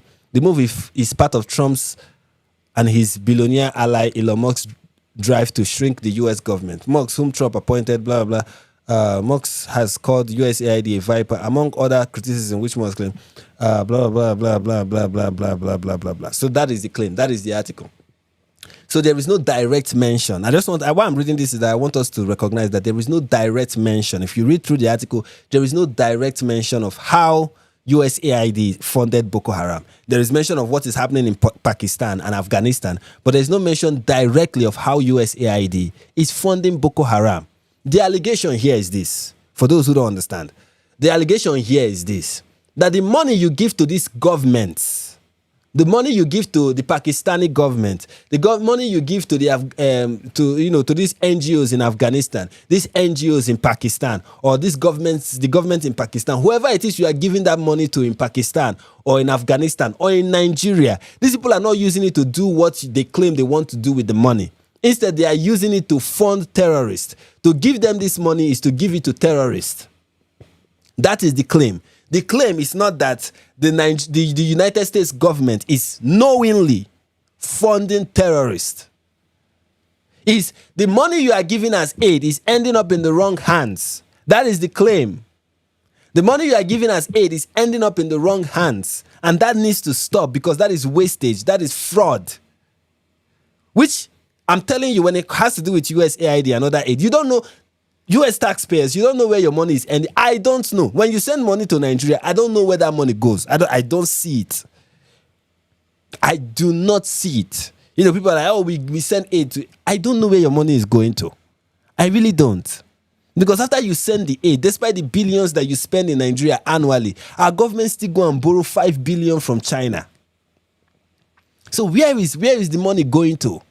In fact, that is why Nigeria is being designated as a country of particular concern. It will come with sanctions, and that sanction may include withholding aid from the Nigerian government because the US government does not know where this aid is ending up in. Whose hands do this money get to in Nigeria? The suspicion is it is Boko Haram. It is terrorist groups in Nigeria. So to make it look like, oh, the US is actively, invading your house and then coming out and say, you know what, we want to safeguard the house we just invaded. That is a lie. And that is propaganda.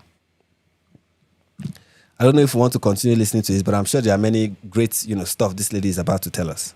Right across Mali, Burkina Faso, Iraq, Libya, Syria, all around the world. Yeah, of course. No Liberia, but keep going. And then now they pretend to cry crocodile tears for the Christians. Oh, we are just so worried. We just want to know what's happening. Oh my God. Excuse me. Oh my goodness. This is how you know this lady is not living in any of their communities that are being affected by this. She's definitely not living there. They've not, nobody has, she has not lost relatives in this. Nothing like that has happened to her. So she's going to stay here and be like, oh, well, they're just crying crocodile tears about Christians dying. As if that is not a reality. But, let her continue. The hypocrisy is staggering. This is like an arsonist, like someone who burn your house. Then the next day he will come, he will wear a firefighter's uniform. Enough of the analogy. Can you move on? Next point. Next point. They are mercenaries that are playing the role of jihadists, right? Okay. And that is the truth that they would never admit, right? Many of these terrorists are not even Muslims. They are mercenaries that are playing the role of jihadists. Wow. Right? These are people that were imported to execute a foreign agenda. Wow. And the goal has always been to discredit Islam and fracture our society. Right? You don't. I am the propagandist. My goodness, this is Tucker Carlson level. This is Tucker Carlson level of propaganda. But I am the propagandist, ladies and gentlemen. I am the one pushing an agenda. Is that these are fake Muslims? They are not shouting Allahu Akbar because, of course, Muslims don't do anything like that. Surah 929 was inserted by the United States. Okay, it was a ploy of the United States to convince Muslims to be terrorists. It was inserted there. All the violent scriptures that we find in the Quran are just inserted into the Quran by the United States. That is why Muslims are violent. Okay, that is why. It explains that. Okay, what else? These are imported mercenaries. Let's talk about that imported mercenaries for a second. Let's talk about imported mercenaries.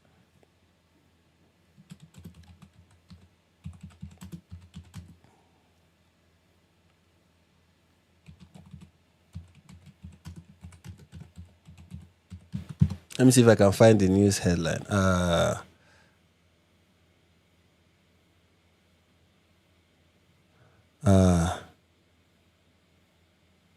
There was this news headline that I'm looking for. In the news headline, I can't find it, but in the news headline, a prominent politician in Nigeria explained how the insurgency problem or the banditry problem in Nigeria was created when they imported voters from the Sahel region into Nigeria to help win the 2015 election. From that 2015 election, the one that made Buhari president, that many of those people were imported to help win the election. I want to find that. I'm very sure if I find it, it will help demonstrate. You know, when she talk about people importing, I'm like, yeah, that's good. Let's talk more about the importation.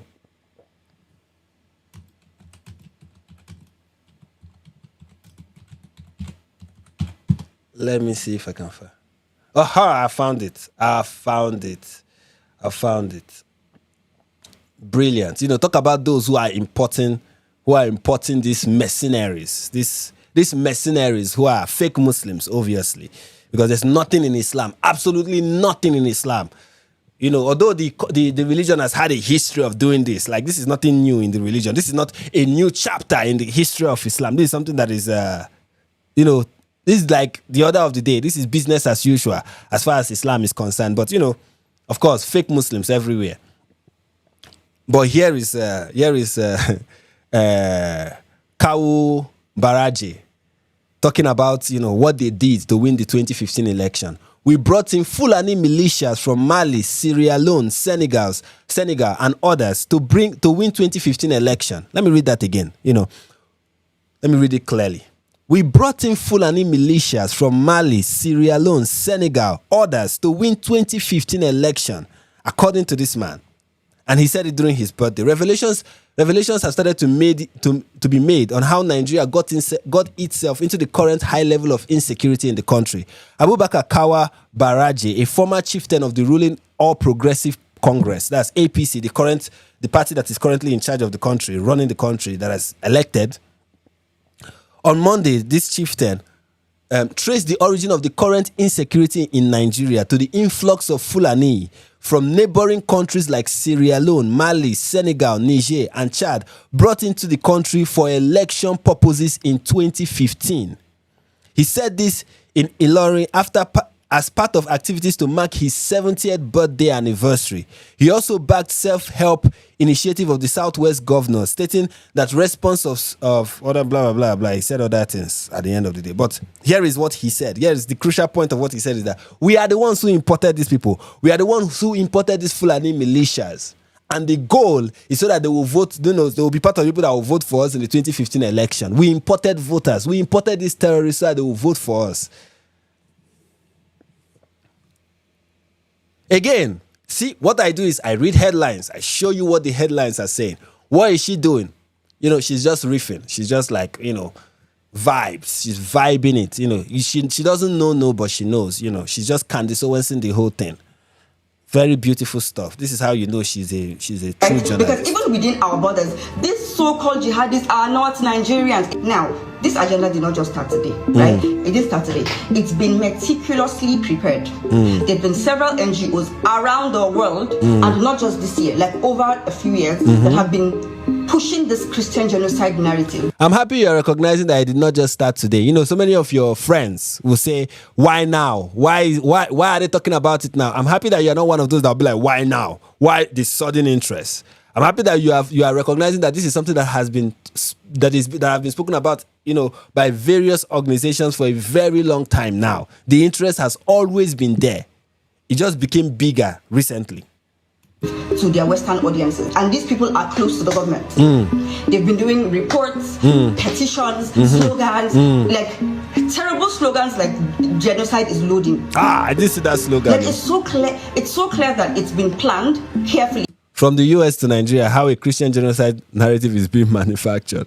Which news story is this? Can you read the detail of it? Let us see how it is being manufactured. You know, from the US to Nigeria. and like it's all like strategically placed. The entire thing is like a rehearsed Broadway show. My goodness. Only the script ends with foreign boots on Nigerian soil.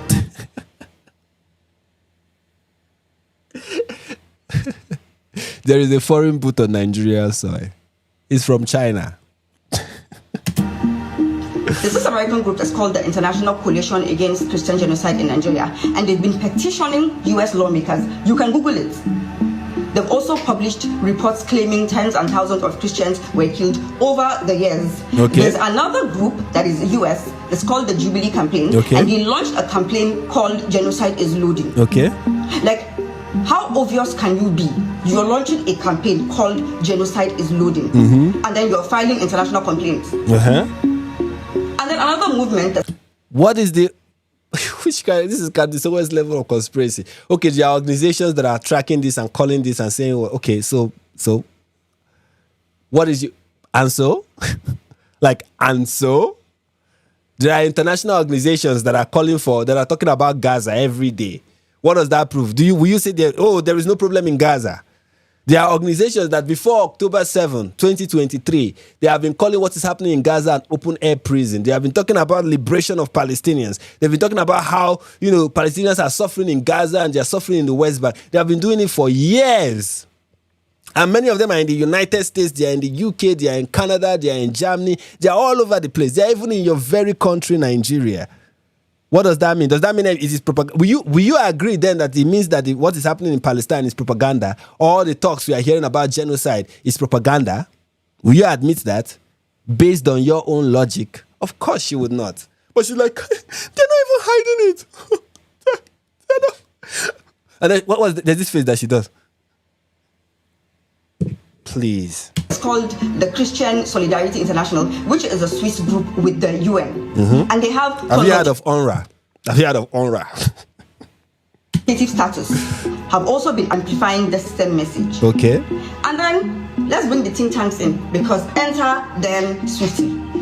At the same time, the same American Enterprise Institute, which is one of Washington's most powerful think tanks, think about it. They were publishing papers calling for Nigeria to be carved up. This is like promoting balkanization as democracy, which is crazy. You cannot sit down and try to divide a country and try to have these people go this way and that people go that way. That's ridiculous. You cannot. But Shetima can go to the UN and talk about the two states. I love these people. I love these people. Shetima can go to the UN and blab endlessly about how there is need for a two-state solution, right? But the US that is giving you billions cannot say, you know what, maybe we should carve up this country. Maybe we can balkanize. We should call for the balkanization of Nigeria. Agencies that are giving you money don't have a say.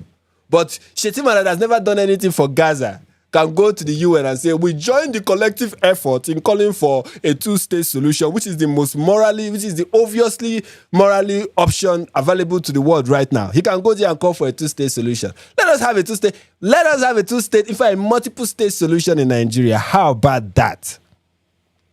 So the US cannot do it in Nigeria, but they can do it in Palestine. They can do it in Israel. And they are the ones that are the hypocrites. The United States, they are the hypocrites. Put that in mind. She, not a monarchic, okay? Nothing like that. She's a true Muslim, okay? The truest of Muslims right now.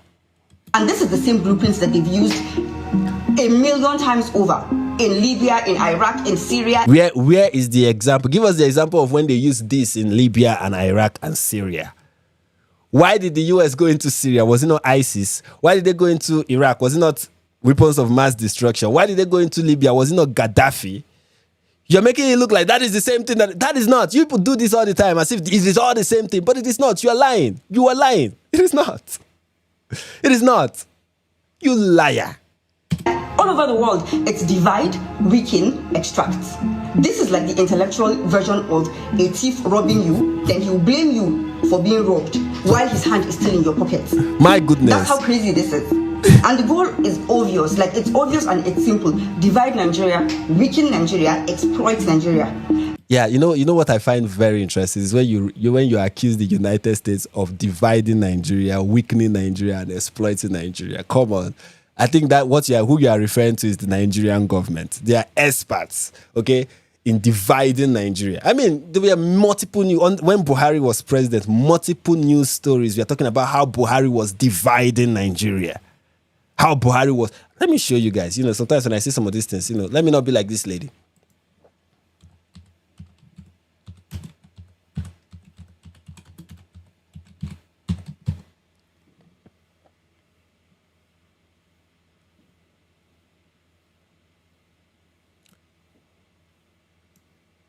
Let's just look at so many of the stories. This is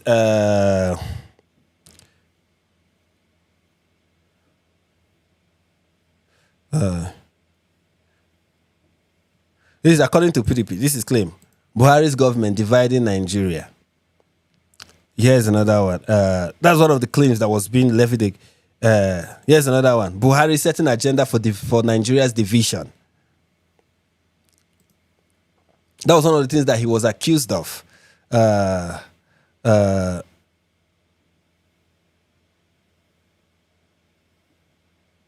don't know why BBC.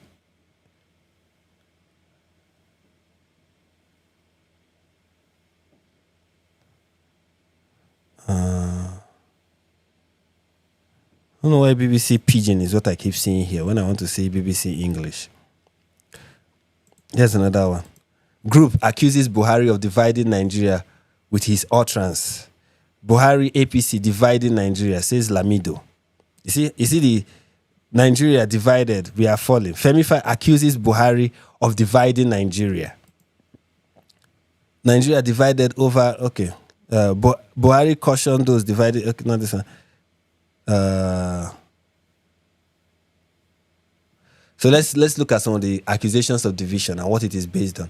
Buhari's government dividing Nigeria, says PDP, the opposition party. The People's Democratic Party said it will no longer stomach the continued unlawful use of state apparatus of power by the All Progressive Congress-led federal government to harass the opposition party's elected officials at any level across the country.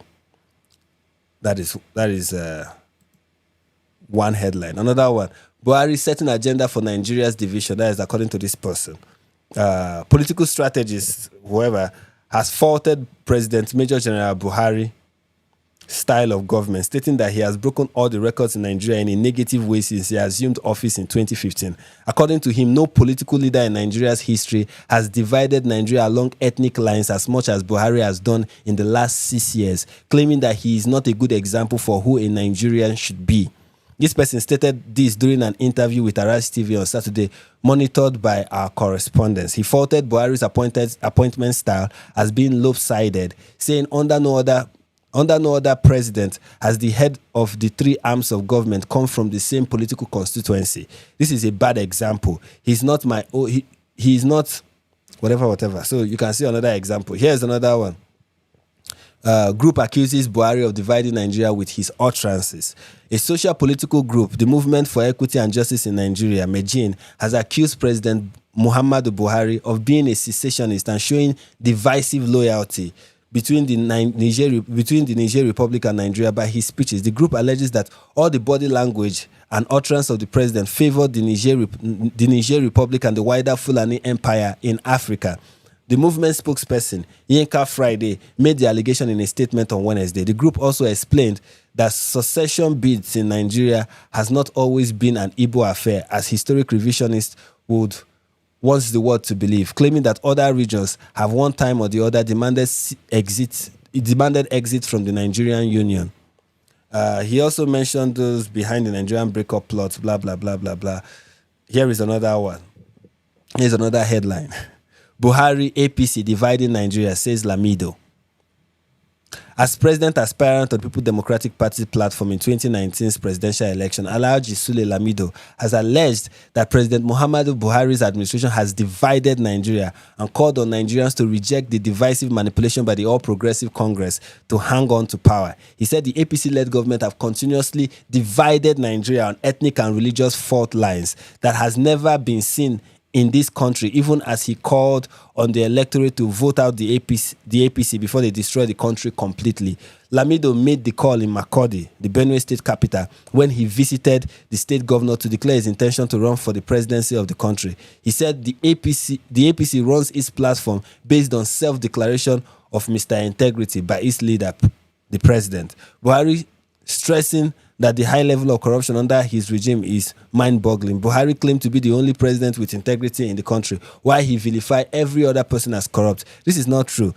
And Nigerians will be shocked on the level of corruption by the APC when they are voted out in 2019. Unfortunately, that did not happen. So you can see accusations and accusations and accusations and accusations of Buhari dividing Nigeria. But it turns out that Buhari is synonymous to the United States. Okay, they are the ones trying to divide, exploit, and do everything and weaken Nigeria. Okay, the fact that they are plunging the country into serious debt, they are borrowing billions from China. The fact that the dollar is nothing compared to the way the naira trades to the dollar is abysmal. The fact that things are expensive, the economy is crumbling, insecurity is on the rise. All of that under the management of the current administration. The fact that all of this is going on is not proof that the government is incompetent. It's not proof that the government is doing nothing. Rather, it is proof that the United States is weakening the country. And what is the designation of Nigeria as a country of particular concern going to do, other than to call on the government of Nigeria to do something? It is a way to pressure the Nigerian government to actually do something about the issue. It's not, receive our help. Here is our help. We are giving you this help. It's that we are already giving you help. We are giving you billions every year. We are already giving you that money. Use it to solve the problem, or we stop giving you the money. It's that simple. And this lady is like, no, this is a case of weakening the country, destabilizing the country, scattering the nation, demolition, the continuation of the refutation. This is strategic. This is like a Broadway show. This is how the world is going to come under the on top. Stop doing all this nonsense. Stop fooling yourself. Okay? Stop it. You look ridiculous. Get some help. This is a pattern. This is a pattern that you can tie together easily because the sequence cannot be mistaked. Okay? Terrorists are armed, a genocide narrative is manufactured, then NGOs start lobbying Western governments, then a US think tank recommends intervention, and then senators call us a country of concern. What's next? What is the final step? To call Nigeria a terrorist state. That is the playbook. That is exactly how they justify invasion. You fund terror, you spread propaganda, you mobilize the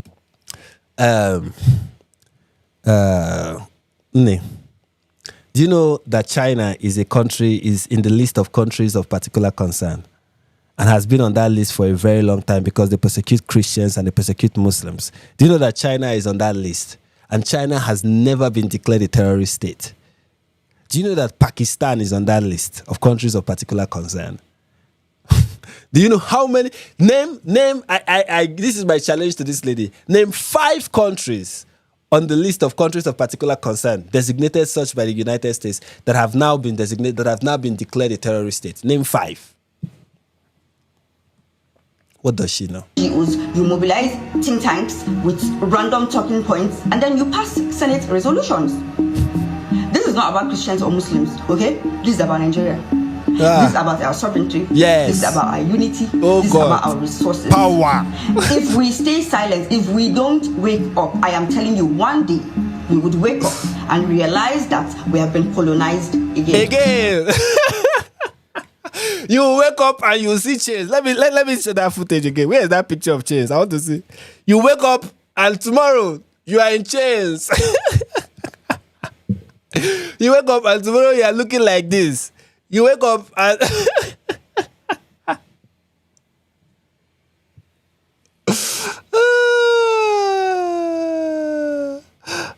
he said I should check out DJT's latest statement. He has a latest statement. I didn't know that. Wow. Okay, let me look at that. Sometimes in this live stream we break the news. Okay, so let me let me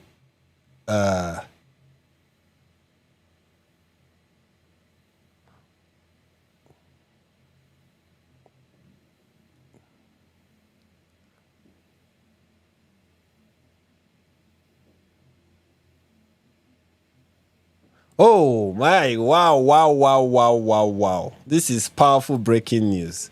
Coming to you live. He just released, he just did. I don't know if this is now, if this happened now, but this is the latest statement that I'm being told to pay attention to. If the Nigerian government continues to allow the killing of Christians, the US will immediately stop all aid and assistance to Nigeria and may very well go into that now disgraced country. Guns are blazing to completely wipe out the Islamic terrorists who are committing these horrible atrocities. I am hereby instructing our Department of War. Wow. Okay, calm down. Are you serious? It's not, I think he's bluffing. I am hereby instructing our Department of War to prepare for possible action. If we attack, it will be fast.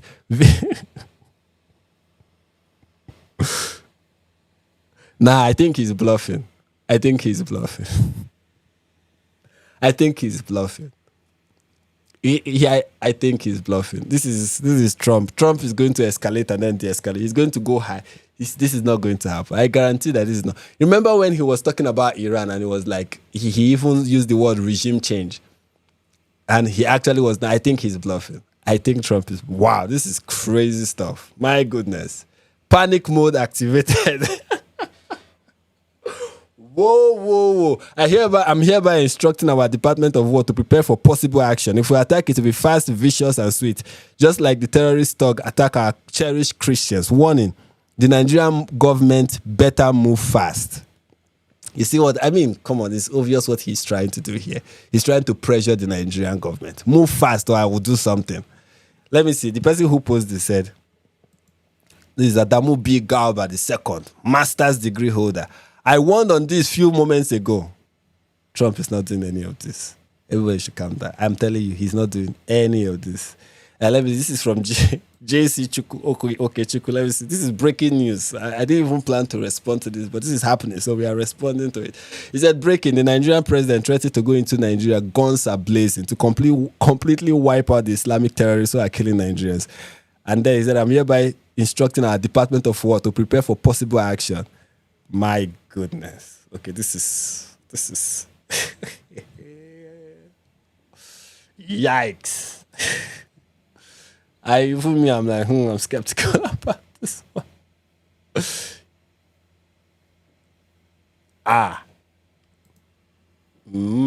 This is interesting. Okay, this is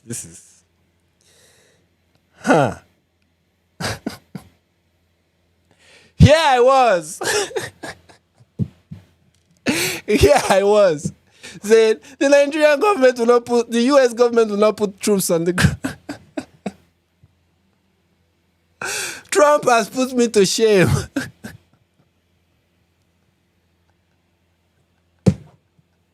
Trump has put me to shame.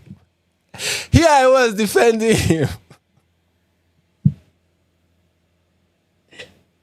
My live stream has been derailed. Here I was defending Trump, saying he's not going to go that far. He just wants to mount pressure. That is the goal. That is all this is about. And now he's like, we're going to go. Guns are blazing. Mike.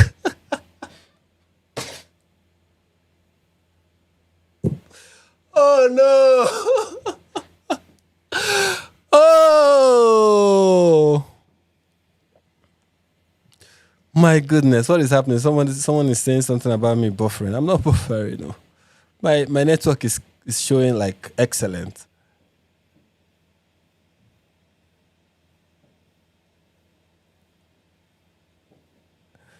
John said, I hope and pray Trump is being serious, but I agree with you, Frank. This is obvious attempt by Trump to scare and pressure the Nigerian government to protect the Nigerian Christians. I hope so, okay?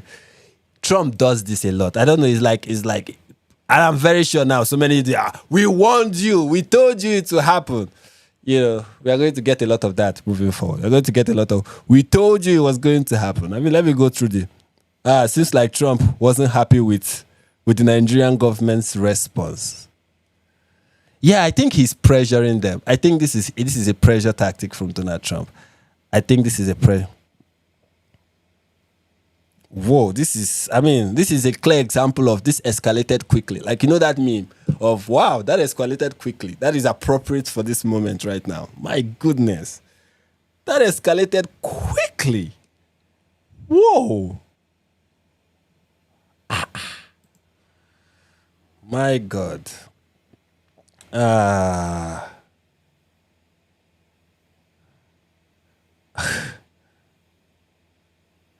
Okay, this is what Riley Moore has to say. He said, to the government of Nigeria, an official Bola Ahmed Tinubu, President Trump has provided forewarning. If you do not correct the current state of inaction to stop the killing of our brothers and sisters in Christ in your country, the days of the U.S. looking the other way are over. It will never happen on POTUS's watch.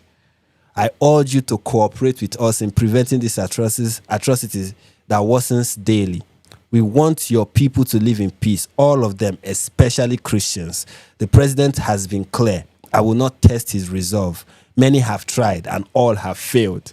We will not allow the gates of hell to prevail against the faithful.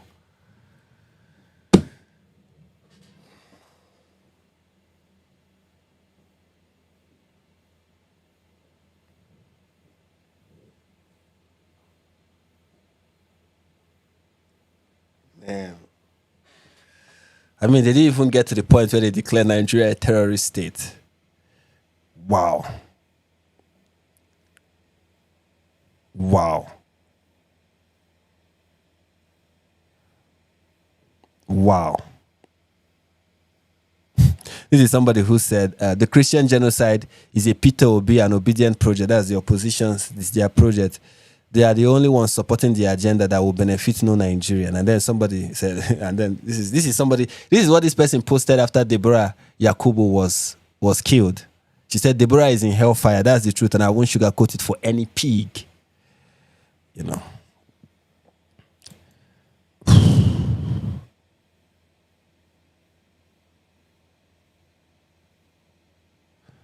And the Nigerian army, this account has been tweeted like, it said troops of operation. This troops of operation in this place, the Joint Task Force of the Northeast, has successfully thwarted multiple terrorist attacks and neutralized key threats in the northeast of Nigeria. They have been.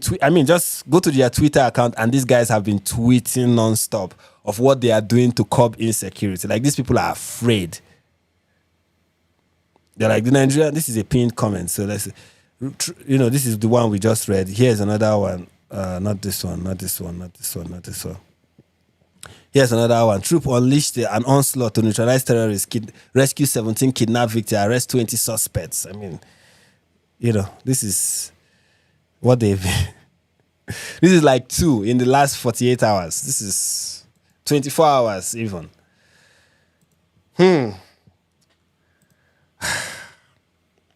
What do I think about this? I don't even know what to think about this right now. Like, it's just breaking and I'm trying to process my thoughts. I'm trying to process my thoughts. Pete Hegseth has tweeted, he said, the killing of innocent Christians in Nigeria and everywhere must end immediately. The Department of War is preparing for action. Either the Nigerian government protects Christians or will kill the Islamic terrorists who are committing these horrible atrocities.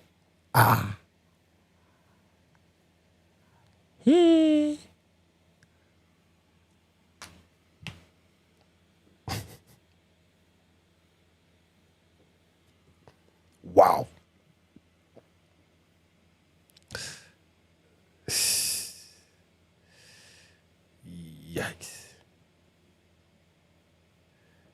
Yikes.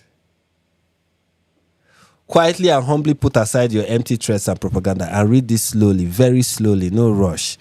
The Secretary of War, my brother Pete Hegseth, doesn't play. He has no time to. You probably don't understand why I made the post I made days ago about him. Now you are about to find out. If nothing is done and fast, same action we've been urging. Thanks for your attention to this matter. President Trump has issued a threat to deploy troops to Nigeria armed with high-powered weapons, directing the Department of War to prepare a potential military action. Breaking: Trump instructed the Pentagon to prepare possible action for the U.S. military to go into Nigeria and completely wipe out the Islamic terrorists who are killing Nigerians. More than 50,000 Christians have been murdered by Islamists in Nigeria since 2010, but actually since 2009. Latest from Trump, he threatened military action against Nigeria. Whoa. Less than 24 hours of me announcing phase 2, it arrived. Off to phase 3. Not sure how to explain that one to you.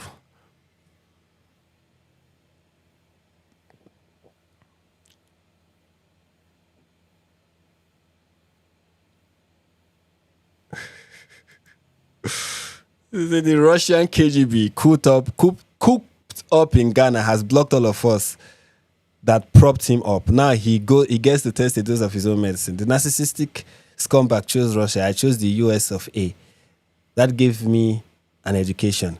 You are pro-East, I am pro-West. Why should it lead to bad blood? Well, he's talking about David Hunde.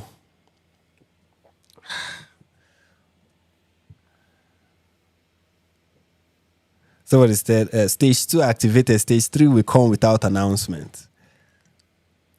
Do I want the US to invade Nigeria? Do I want that?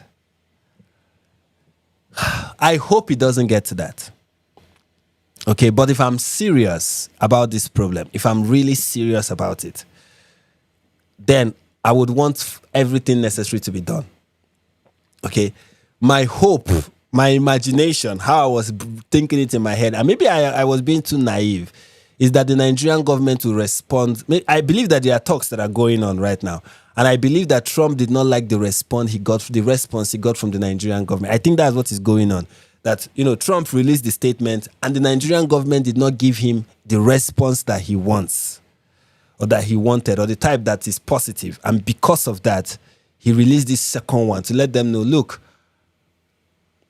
I am not playing. I am not joking. Okay, this is the order that I have given, and this is not a joke. This is not a drill. Don't test me. And the next thing everyone wants to see is, okay, what would the Nigerian government do? What is the Nigerian government going to do in response? And I hope they come to their senses. I hope they start negotiating. I hope it doesn't get, because this is why I don't want it to get to this point. For multiple reasons. One is that I don't want it to be that under Donald J. Trump, a new war was started. Like, there's just this, I don't want this, let it be that Trump, it is on his record that he started a war. He has this record of, I'm the one who end wars. But if he involves himself in Nigeria, he's going to be, this is the war that he started. Okay, and I don't want that. I don't know, just so that he can keep his record, I guess. That is one. Second is that I don't know if he's going to get the support of America First conservatives, or just conservatives who believe that America should not involve itself in foreign affairs. I don't think he's going to get the support of those Americans. So they may push back, or it's two things that they are going to do. Like the Tucker Carlsons. You should remember that these people are in America, and they don't want the US getting involved in any country whatsoever. So the Tucker Carlsons of this world is either going to do the same thing they did with Maduro. You remember what they did with Maduro? How Tucker Carlson is now out there saying that Maduro is a conservative, essentially, that gay marriage is banned in Venezuela, and how he's just a communist, but everything else, in every other regard, he's a conservative. He's the kind of guy that conservatives will like. So there is that, right? And I don't think those conservatives will be in support of this. And I don't know if he starts it, will he be able to finish it? Or will he abandon it once he gets the pushback from those conservatives? Third is that he said, if we engage, it's going to be fast, vicious, and sweet. That is promise. Okay, that is what he's promising. Will he be able to? will he be able to fulfill on that promise where he's going to, the US is going to deploy troops into Nigeria and they are going to quickly and viciously and sweetly get rid of the Islamist problem in Nigeria, or the Islamic terrorism in Nigeria? Is that going to happen? I don't think so. I think it's naive to think. I don't know. Maybe I'm not a war expert. Okay, I know nothing about wars. Okay, I am not a war expert. But how will this is where you have to ask yourself. There are things that Trump promises, but then you ask yourself, how are they going to fulfill that promise? How are they going to cash on that promise that they are making? How are they going to implement it? I don't see a scenario where it will be fast, vicious, and sweet. I don't see that. But, maybe they have intelligence that I don't have. This is me. If you know me,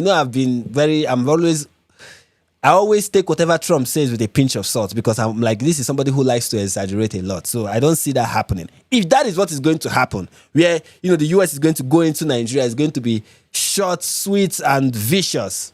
And then, Boko Haram will be a thing of the past. Fulani headsmen will be a thing of the past. If they can do that, then by all means, please go ahead. Go ahead, do it. But would they be able to do it? Is it going to be possible?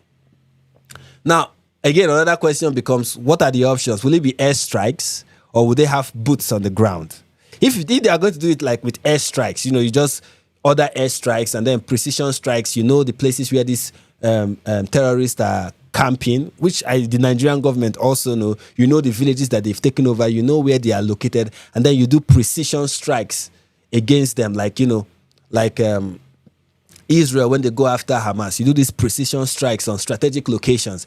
If that is what he's talking about, then fine. So that is where I'm at with all of this. This is kind of my thinking. If that is what, then I'm up for it. But boots on the ground, if it gets to boots on the ground, how long will it take? That is kind of my hesitation. Like, do you really think it's going to be short? It's going to be long. And I don't know how it is. I just don't want that American troops are going to die fighting a war in Nigeria. Despite the fact that I'm going to say, yes, it's a just war. I'm going to say, yes, it needs to be fought. Yes, this is a problem that needs to be addressed. Yes, I'm going to say all of that, but I don't want it to be on the record that American troops came here and we are killed by Fulani militias. I don't want that to be the case. My hesitation to this is not even a Nigerian concern. My hesitation with all of this is a United States concern. I am so proud. I'm more American than Nigerian when I'm thinking about this, because I'm like, how will it play out in America? What would this look like for Americans? So that's why I think Trump is bluffing. I think he's bluffing. I really think he's bluffing. And this is Laura Luma saying, breaking, President Trump just threatened to send troops to Nigeria with high-powered guns to take on the Islamists who are massacring Christians unless the Nigerian government end the killing of Christians. He has ordered the Department of War to prepare for action. Thank you. The photo and video from Sudan are, okay, this is a different one.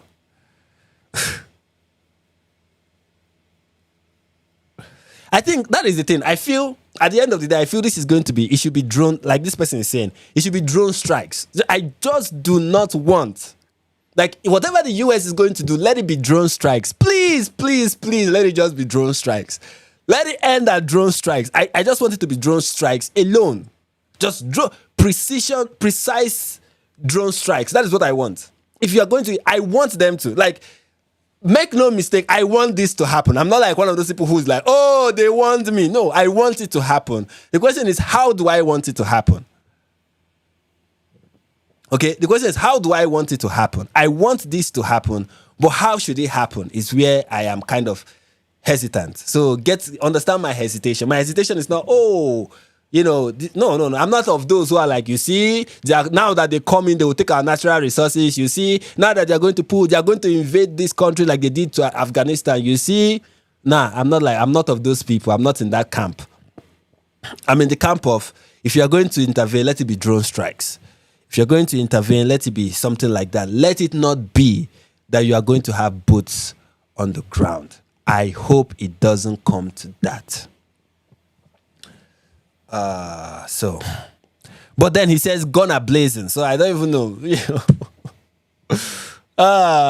Okay, breaking. President Trump threatens to go into Nigeria gun ablazing to completely wipe out the Islamic terrorists who are killing Christians. I hereby instruct the Department of War to prepare for possible action. If we attack it, we're fast, vicious, and sweet. Just like the terrorist thugs attack our cherished Christians. Warning, the Nigerian government better move fast. Man. This is it. This is it, man. I want to show my gratitude rather to James Jordan for the $20 super chat. I really appreciate that. I really appreciate that a lot. Thank you so much. You are the reason why this channel is going on, But my goodness, this is still. I'm shocked, guys. I am excited. Don't make no mistake. I am excited about this. Like, I'm excited of the possibility that this can lead to. I'm excited, but I'm also shocked. Yeah, watching like a live reaction. This is not me reacting and then reacting again. This is a live reaction. I am shocked. I am looking at this and I'm like, whoa. Whoa.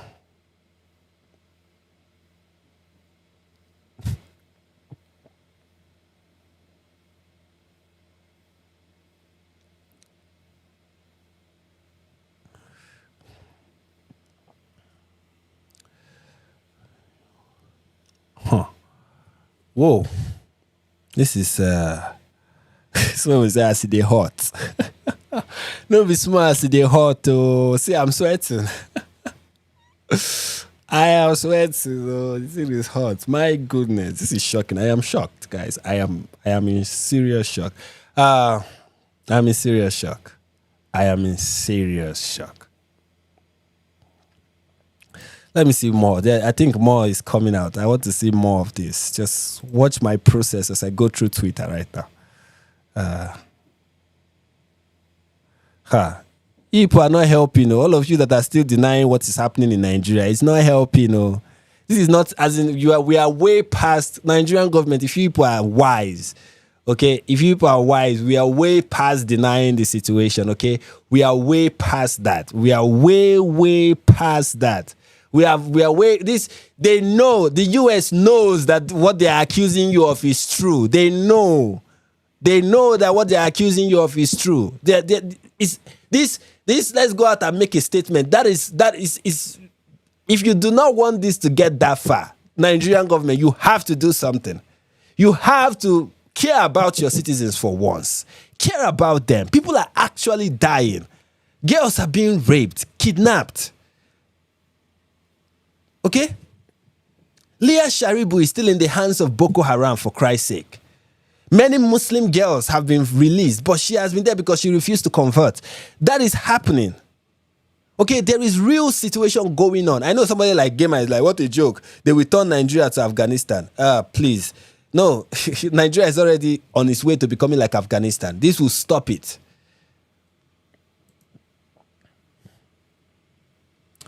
So I know this is from like 8 hours ago. Okay, there's new updates. Okay, new update.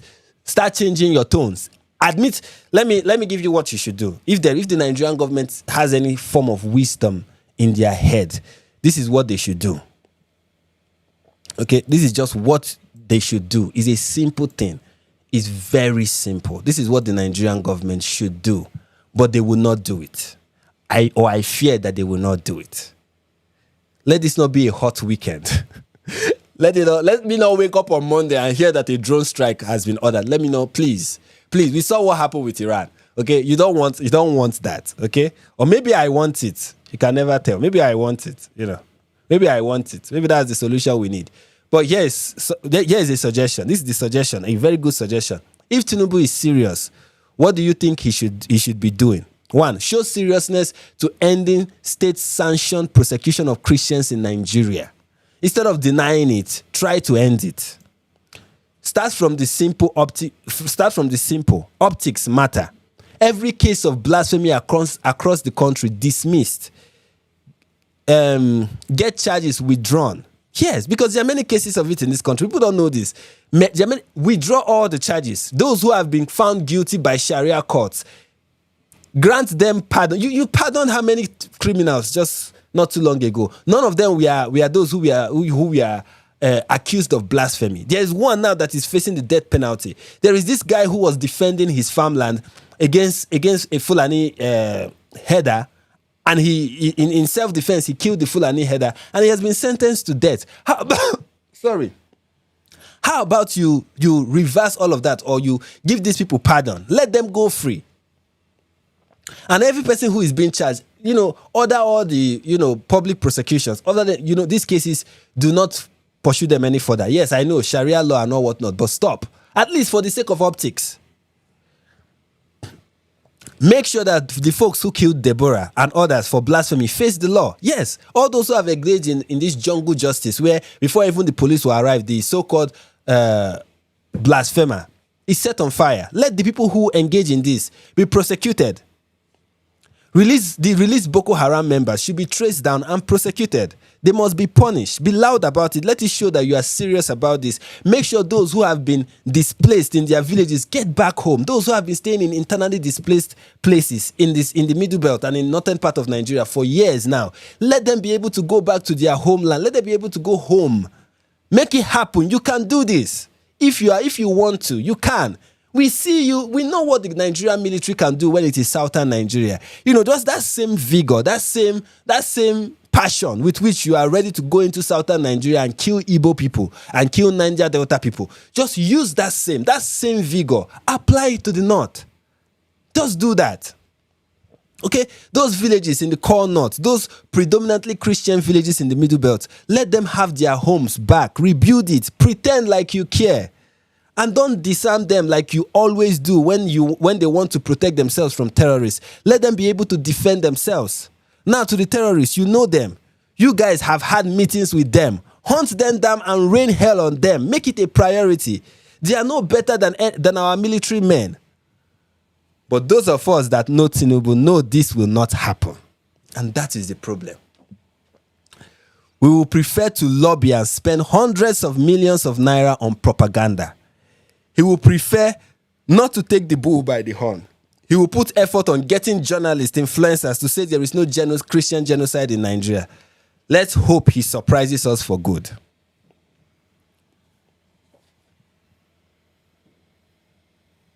This is what he should do, but he will not do it. And we know that. We know he will not do it.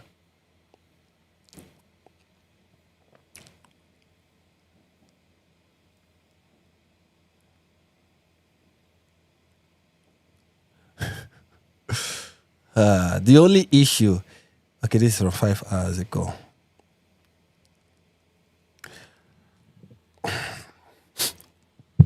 After President Trump listed Nigeria as a country of particular concern, northern influencers suddenly started crying on the timeline. I honestly can't wait for them to ban this political Sharia that has brought nothing but division and bloodshed. What exactly has it done for the region? Poverty, banditry, extremism, but never peace. Dear real Donald Trump, Christians are not allowed to go to work on Monday in Southeast Nigeria. When are you coming to save them? We go to work we go to work on Monday, you liar. We do. Okay, I stay in Southeast Nigeria. We go to work on Monday. You liar.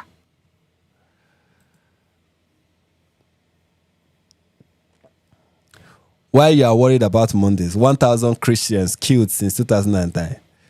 We also need to save Christian Catholics in Ondo State, yes, who are being killed by Muslims.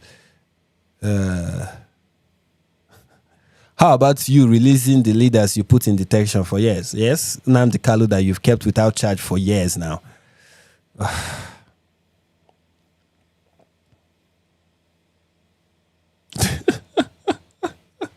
They Boko Haram will know the meaning of the Christian crusade tattooed on Pete Hexet's chest.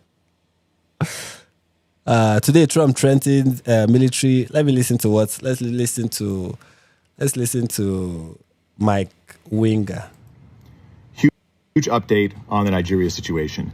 3 days ago, I made my video with Judd Saul warning about the terrorists in Nigeria and how the government's turning a blind eye to the slaughter of Christians. 2 days later, Donald Trump does what we were asking for in the video, the first thing we asked for, which is to designate Nigeria as a nation of particular concern. Mm-hmm. This is an important thing, legally speaking. It allows the gears to turn in other directions as far as in our government.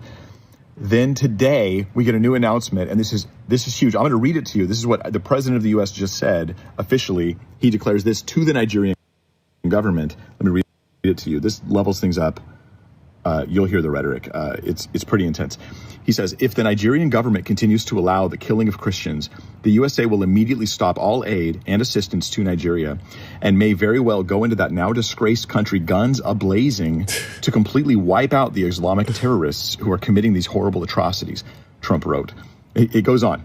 He says, I'm hereby instructing our Department of War to prepare for possible action. If we attack, it will be fast, vicious, and sweet, just like the terrorist thugs attacked our cherished Christians. Warning, the Nigerian government better move fast. Let me just say, the purpose of government is to be a terror to the wicked, and these terrorists should actually be killed. This is the moral and right thing to do. I'm not cringe to say it. As a Christian, I stand on Scripture. I stand on God's word when I say those who are mass murdering should be killed. The government should go in with guns and kill them. Yes. That's the right thing for them to do. Yes. Now, if they turn themselves in, we should take them through court and do due process and then kill them. But that's the appropriate and right thing. But this will hopefully create pressure. Let's see what happens next. I just want to update you guys because, listen, it was your actions that helped lead to this. I believe that you guys helped push the ball forward. Now, people came before us. This is not like Mike did all this. No way. Right? People have been working on this stuff for years. They really have.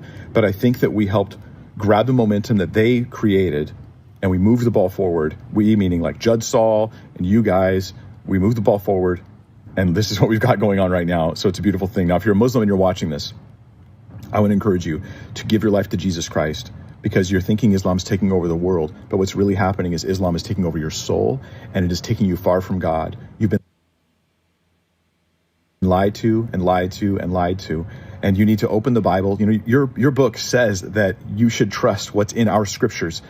Go read the Quran. It says that you should be trusting it. Now you're told by some, but it's been all corrupted. That's all bunk. None of it's true. We're just asking you, open your mind, read the book for yourself. Don't be afraid of what you'll find there because you know that your fellow Muslims may turn against you.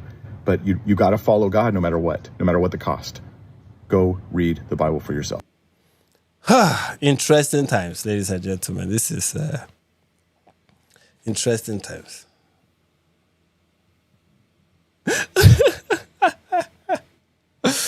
Hey.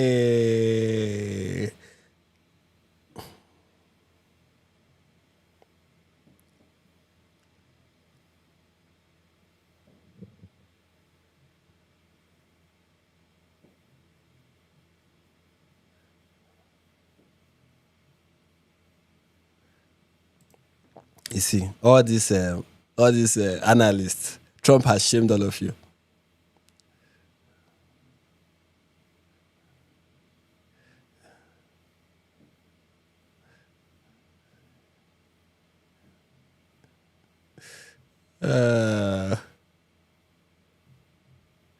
Man, this is huge. Of course, I don't agree with any of the things he's saying. As you can see, Trump has already proved him wrong. He's like, first he's going to do a financial terrorism and stress Nigerian army and weaken it, and then he will invade. Well, he has all the things you are imagining that he would do, even all the things that I imagined that he would do, he has subverted all our expectations, all our theorizing. He has subverted all of them. Trump is an unpredictable human being. This is why the Nigerian government should not be playing. This guy does not play. He's unpredictable. He's crazy like that. You know, this is your theory. And just a few minutes ago, Trump has shown that he's not doing any of that.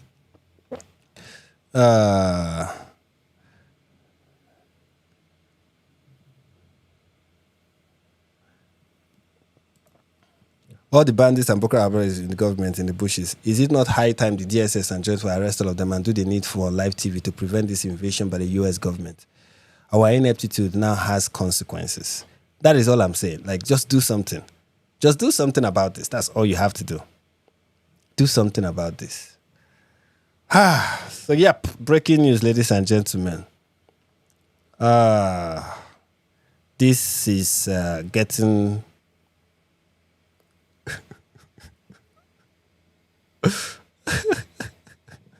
This guy's tweet are always funny. He said it's time for a Ikoyi DNC to become emergency Rono. I've been waiting for this day. So you may not understand what he means by Ikoyi DNC. DNC is Democratic National Democrat National Convention. That's what DNC stands for, or the Democratic Party. The Ikoyi DNC is the APC government, the current government in charge. This person often refers to the current government in charge as the extension of the US Democratic Party, or the US Democrat Party. So, like, what would they do? What would they do next? This is going to be interesting. I want to see how this plays out. I really want to see how this plays out. I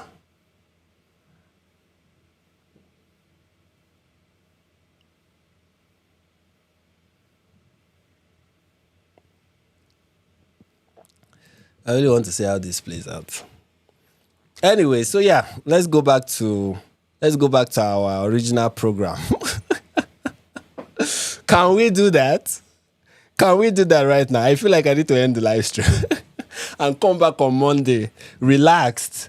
I've processed everything, and now I have an opinion. You know, it's to give off the guard, off the cuff, breaking news, punditry. It's not really my thing. Like, I have to go, take my time, ask myself, what do I really think about this? And then tell you my opinion. But this is not how I planned for this live stream to go. Trump has changed the course of my live stream. Only Trump can do that. Only Donald J. Trump can do that. This is an interesting time to be alive. This is an interesting time to be alive. Let me read from. Let's read from. Is this from how many hours ago is this? This is from how many hours ago? 40 minutes ago. Okay, let me read this. This is from D.H. Boala or Bala. Both President Bola Ahmed Tinubu and President Donald Trump have shared interest in the fight against insurgency and all the forms of terrorism against humanity.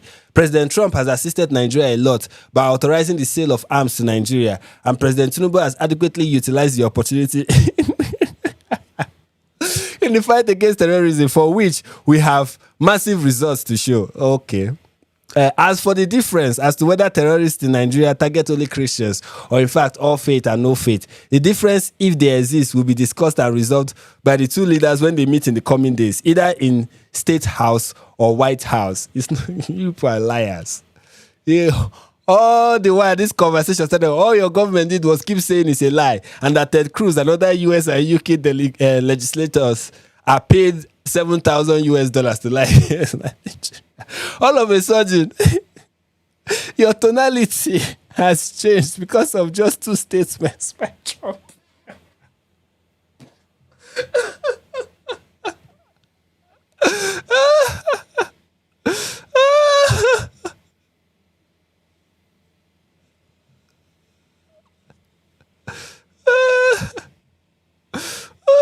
So tone don't change. Tone has changed. Like, the tone has changed. Tone has changed, though. Tone has changed. Tone has changed. My goodness. The tone has changed. No more. Ted Cruz should keep quiet. Ted Cruz does not know what he's saying. Ted Cruz is lying. We can categorically say that this is agenda-driven, propaganda-driven, Israel first-driven,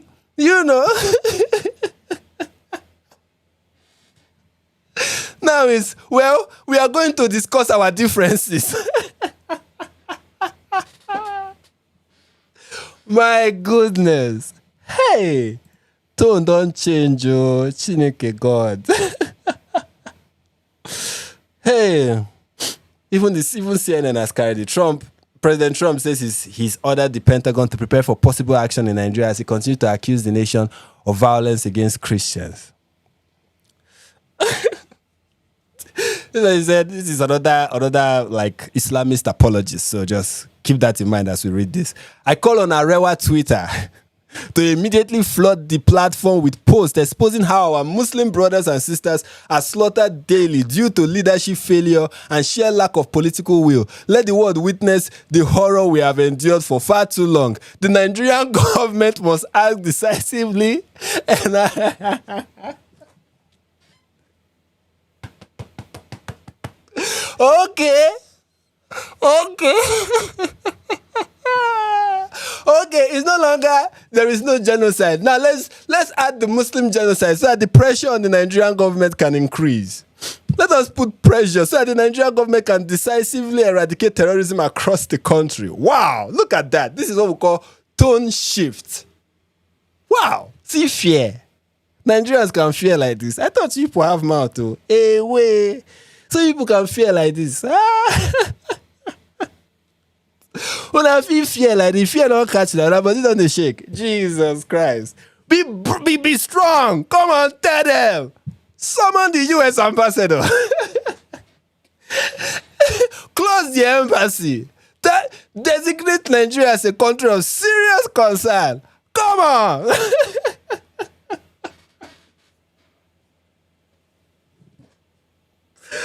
Oh my God.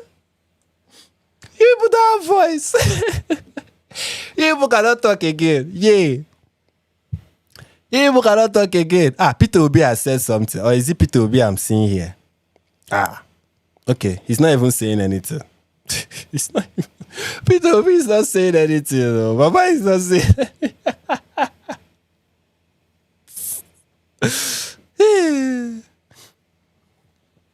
Another one. The narrative of Christian genocide in Nigeria is a reference to a more sophisticated reality. I mean, I am Nigerian, so am I. I know the reality of my country. Do you?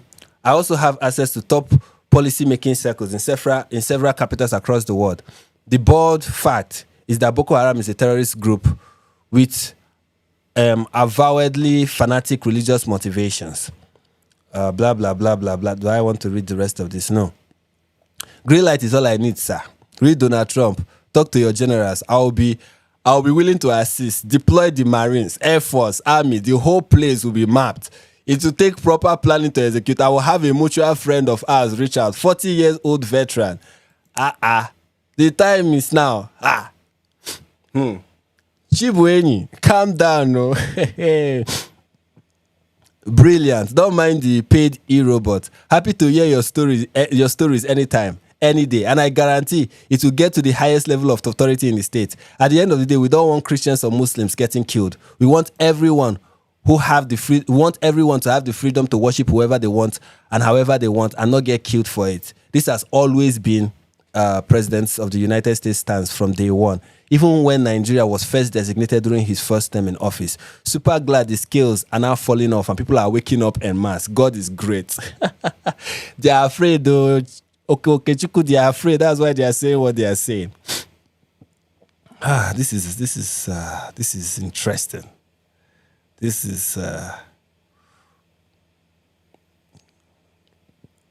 is interesting. Somebody say T-Baby 100% is on a conference call with Obama right now.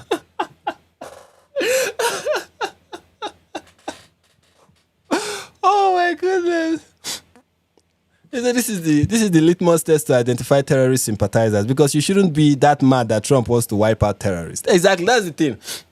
It's like Trump is like, I want to wipe out terrorists. If you are worried about that, people are like, okay, so he said he's going to wipe out terrorists. That's what he said he's going to do. So what is your objection?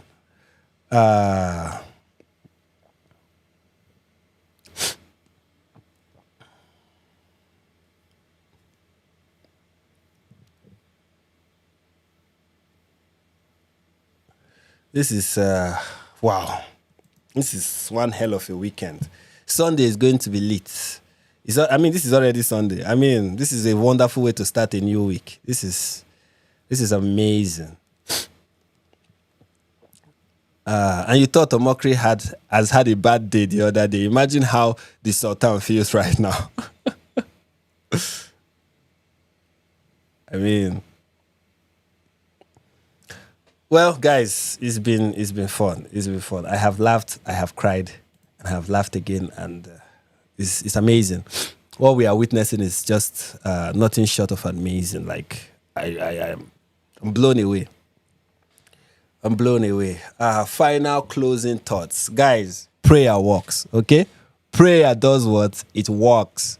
This is God answering prayers. You can't tell me otherwise. Prayer freaking works. I am excited. I am happy. I have concerns, but at the end of the day, it's a welcome development, if you ask me. This is a welcome development. I'm not in the camp that is like, oh, you see, you're going to invade us and steal our natural resources. I don't believe that for a second. I don't believe that is going to happen. Nobody does. In fact, the people that are even making the claim don't believe that either. But I'm excited. I am happy. Where is Gamer09? Gamer09, are you still in the chat or have you been placed on timeout? What's up? Let's talk. Tell me what you think. Just tell me in the live chat what you think. I'm ready to engage you, okay? I'm ready to talk with you. Let me know what you think. Let me know how you are feeling right now. Let me know everything, okay?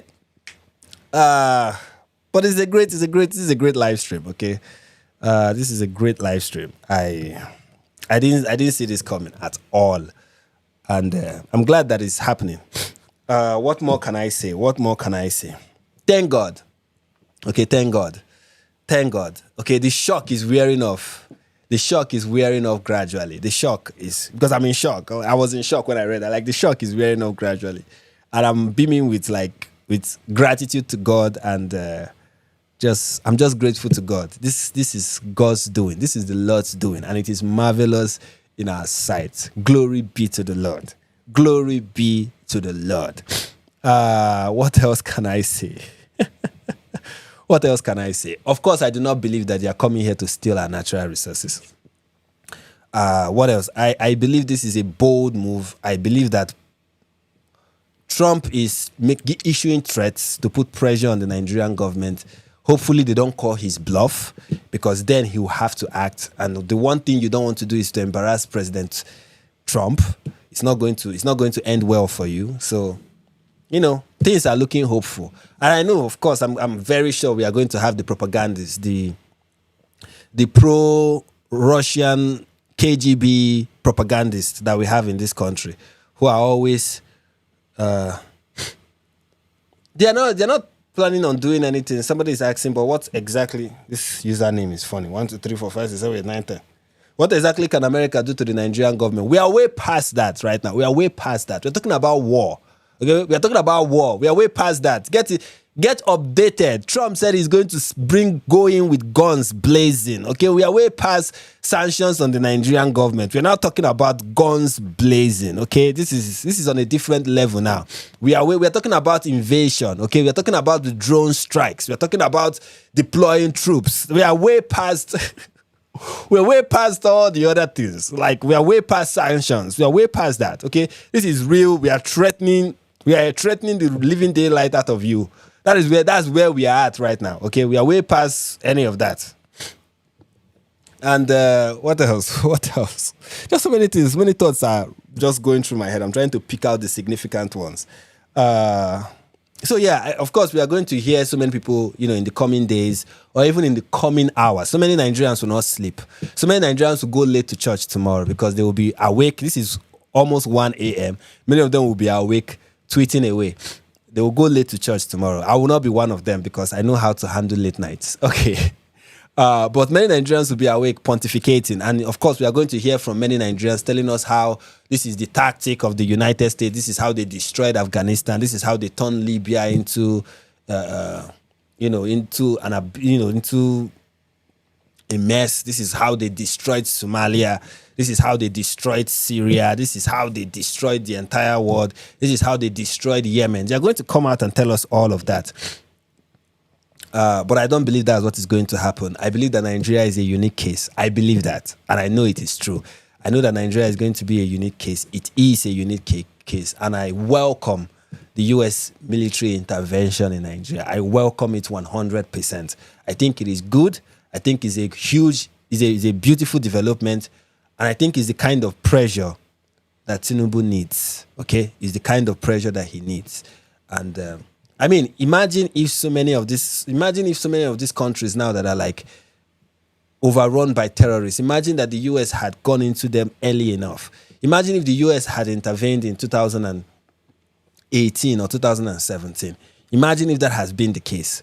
We will not be having this problem right now. This will have been a thing of the past. So I believe that is what is going to happen.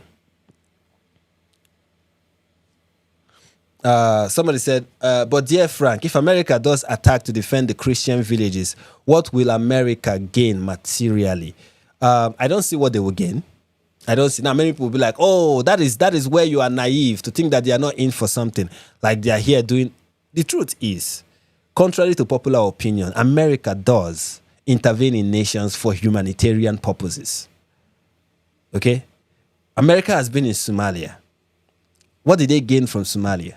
If not humanitarian purposes, if not for strategic military operation, if not for some tactical military strategic advantage they need to have in Africa. Africa matters as far as the international community is concerned. Africa is not just Africa, Nigeria matters as far as the international community is concerned. Okay, Nigeria is very strategic. Okay, and it is reasonable foreign policy to not want to lose Nigeria to Islamism or to Islamists. Don't want this country become another terrorist failed state where Boko Haram will continue slaughtering people until they take over the government. Okay, that is something that you don't want to happen. Not just as a Christian or as a human being, but also as a world leader. Okay, to have another nation in your just for it to happen in another nation like Nigeria that is very important in Africa, not just West Africa. Nigeria is so important in West Africa. Then when you put Africa together, like it is so important in Africa. So to not want that to fall into the hand of this kind of people is of interest to America in many ways, indirectly and sometimes directly. How will you be able to do business in Nigeria? How will foreign investors invest in a country that is riddled with that is infested with this level of insecurity? How do you build a nation like this? Do you know how many, you may not know this, but so many multinational companies have left Nigeria in the past few years since Tinubu became president. Many of them were living under Buhari, and many more left under Tinubu as the insecurity in Nigeria became worse, as well as the economic condition in this country. So it is imagine if this problem of insecurity is not solved, how can a nation, progress and be a functioning member of the international community? That is not, and I think it's in America's interest that Nigeria does not fall into the hands of radical Islam. So that is my opinion on that. If you want me to notice your comments, you can send it as a super chat. I will notice it. Trust me. Ask Joy say. Let me not speak Igbo. I've spoken too much Nigerian lingo in this live stream. This is one of the live streams where I've spoken too much Nigerian lingo. So let me try and curtail it, okay? But if you want to send a comment that you want me to respond to, send a super chat and I'll respond to them while I try to gather my thoughts, okay? What else can I say about this development that I have not said already? Well, many more things will be said, okay? We'll look at this again, obviously. Maybe we'll do another live stream talking about this. What I think will happen in Nigeria, my hope and my optimistic view of what will happen. Call me naive, probably I am, but my optimistic view of the whole thing, and I'm so optimistic. Yeah, I'm usually pessimistic, but I'm very optimistic, is that gonna blazing will be drone strikes, if it ever comes to that. But I am optimistic that it would not. I'm optimistic that this will pressure the Nigerian government a lot. I'm optimistic that this will lead to a lot of positive things. We all remember when Trump was talking tough with Iran, and how many people were like, he's going to enforce a regime change in Iran, and all he did was 3 drone strikes. I think that's kind of what we may end up seeing in Nigeria. And then after Trump does that, he's going to declare himself victorious. You know how he does. You know how he did with the whole Gaza treaties. Like, oh, we've gotten a peace deal, and this is everlasting peace. You know how he talks. I believe probably if push comes to shove, that is what is going to happen, and then he's going to declare himself victorious. And people are going to be like, yeah, Trump, you did it, and that will be it. And maybe that will really improve the security problem and the security challenges, Because one thing you need to know is that many of these terrorists, their hideouts are known. Okay? Their hideouts, where they are hiding, is known. Like the communities that they've taken over is known. When we talk about the problem in Nigeria, you think this is kind of like an unknown thing. People don't know where these terrorists are hiding. These terrorists are not timid. They are very bold and brave, and they are out there. They have meetings. These people come for meetings with governors and government officials to negotiate what the government will do for them that will make them stop attacking people. Like they do that, and they come with guns. They come like fully armed. These are not unknown people. They are known. These are not people hiding. This is not people retreating to Sambisa forest. That's not what is happening here. You understand what I'm saying? So if Trump wants to, go with guns ablazing, like he said, and doing it, fast, swift, and fast, vicious, and sweet, then you know the spot where these people are hiding. You go with drones and then you strike them, precise strikes, like how Israel was doing in Gaza, and you get this thing done in less than a month, I believe.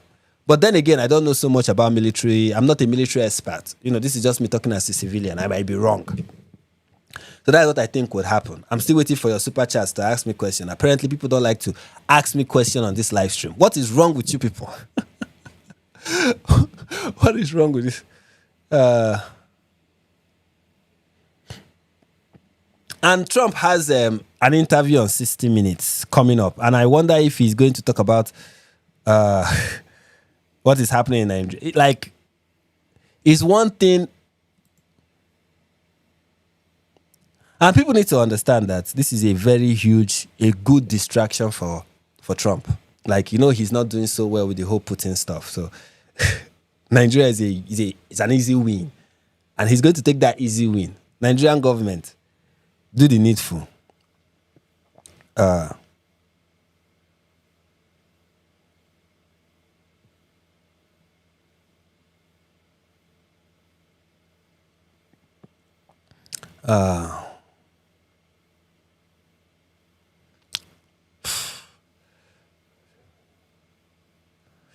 Anyways, yep. What else can I say? Using this style to wait for your response. I mean, for your questions, rather.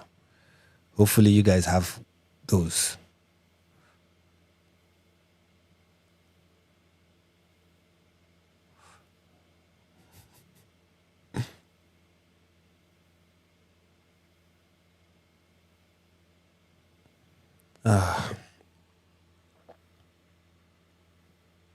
I mean, even conservatives are like in support of this, so he might get their backing or at least get their silence, which is very interesting. If Trump gets, it's one thing if he gets their backing, great. It's another thing if he gets their silence, which is like, yeah, conservatives in America know how to turn a blind eye. They're like, we are America first, and then they turn a blind eye to where.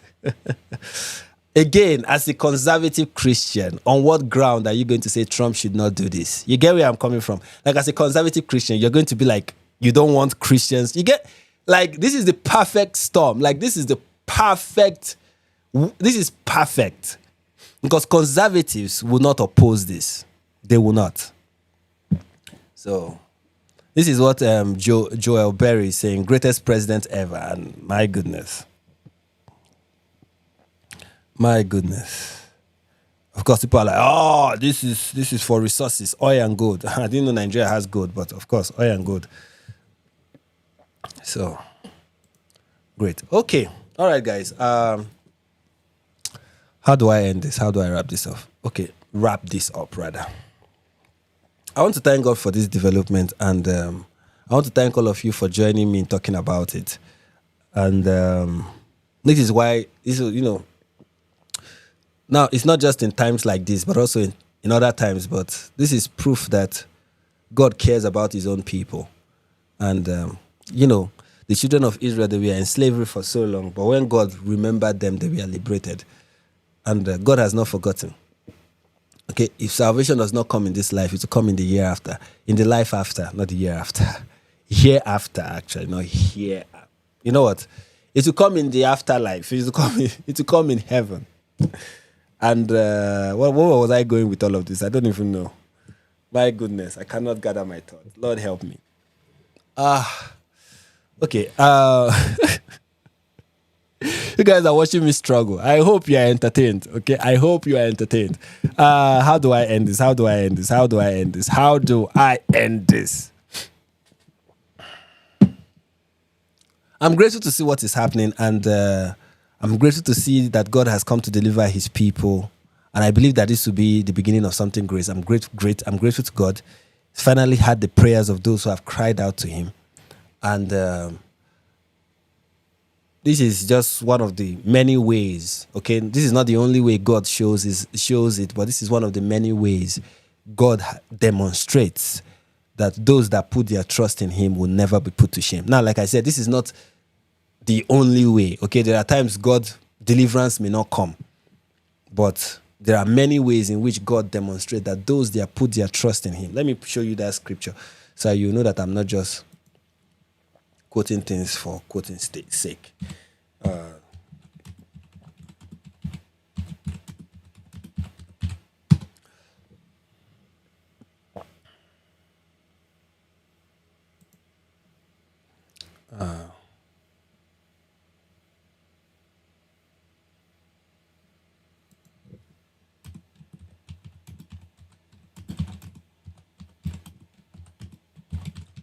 Give me a second, let me pull it out.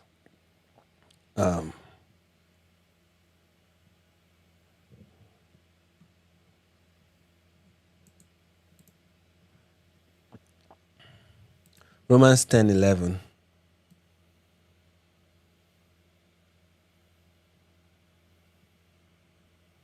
What is this? Is this Romans 10:11?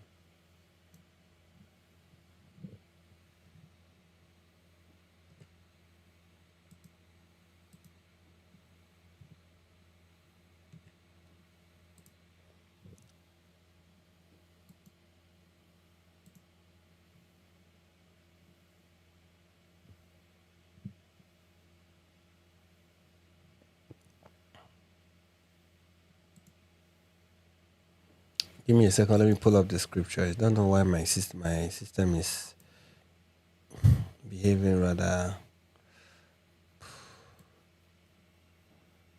in a way that is ungodly. My system does not want to cooperate, but it must cooperate. It must cooperate. Amen.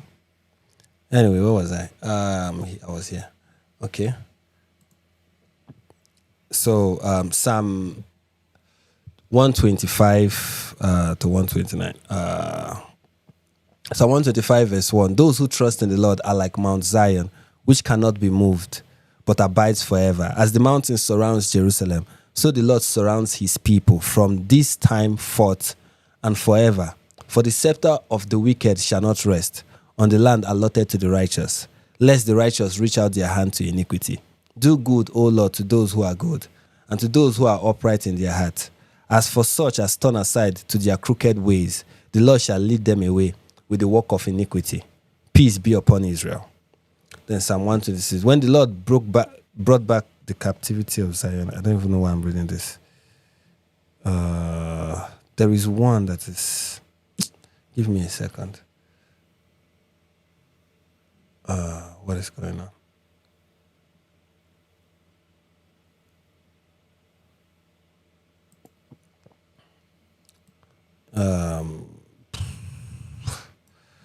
Okay, so here is another portion of scripture. Psalm 25 verse 3. Indeed, let no one who waits on you be ashamed. Let those be ashamed who deal treacherously without cause. Then you have Romans.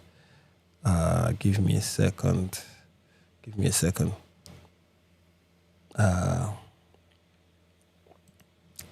Let me pull up Romans.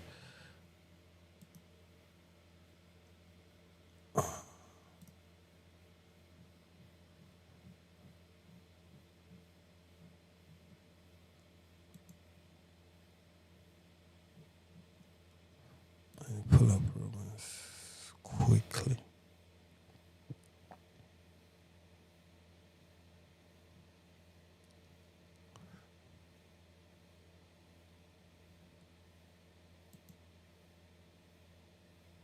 Oh, where is the Romans that I want to pull up now?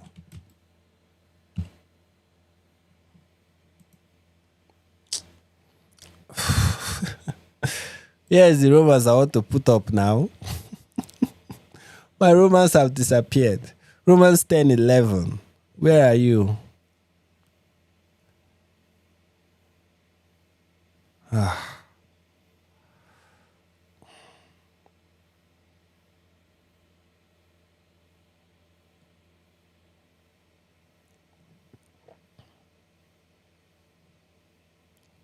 Oh, boy.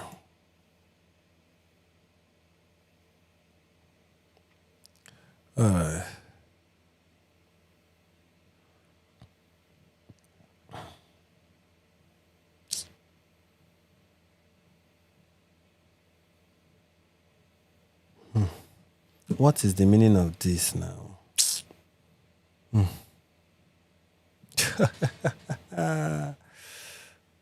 Well,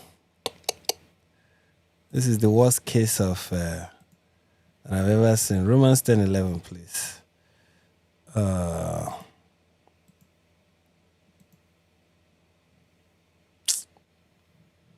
It's as if my system is not being controlled by me. Like, it's just what I want to bring out is not coming out. I'm like, what is the meaning of all this? At this point, I don't even understand. The scriptures I want to pull up are not coming out. It's so annoying.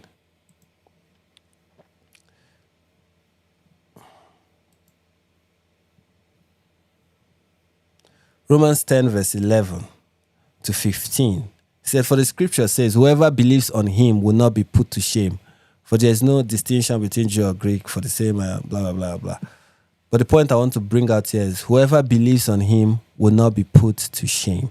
And I want us to see that this is from the scripture. Whoever believes on the Lord will not be put to shame. God will not shame us. There's this a popular saying in Nigeria. God will not shame us, okay? God will not put us to shame. If we trust in him, he will not put us to shame. Now, it doesn't mean, of course, that difficulties will not arise. It doesn't mean that trials will not come. It doesn't mean that Christians will not be persecuted. I mean, throughout church history, Christians have been persecuted left, right, and center. But God always vindicates his own. He does it in this life or in the year after. And when we see victories like this, we are reminded as believers that the suffering of the present time is nothing compared to the glory that will be revealed in us. And I've quoted another scripture. Let me show you guys what I just quoted. Here you go.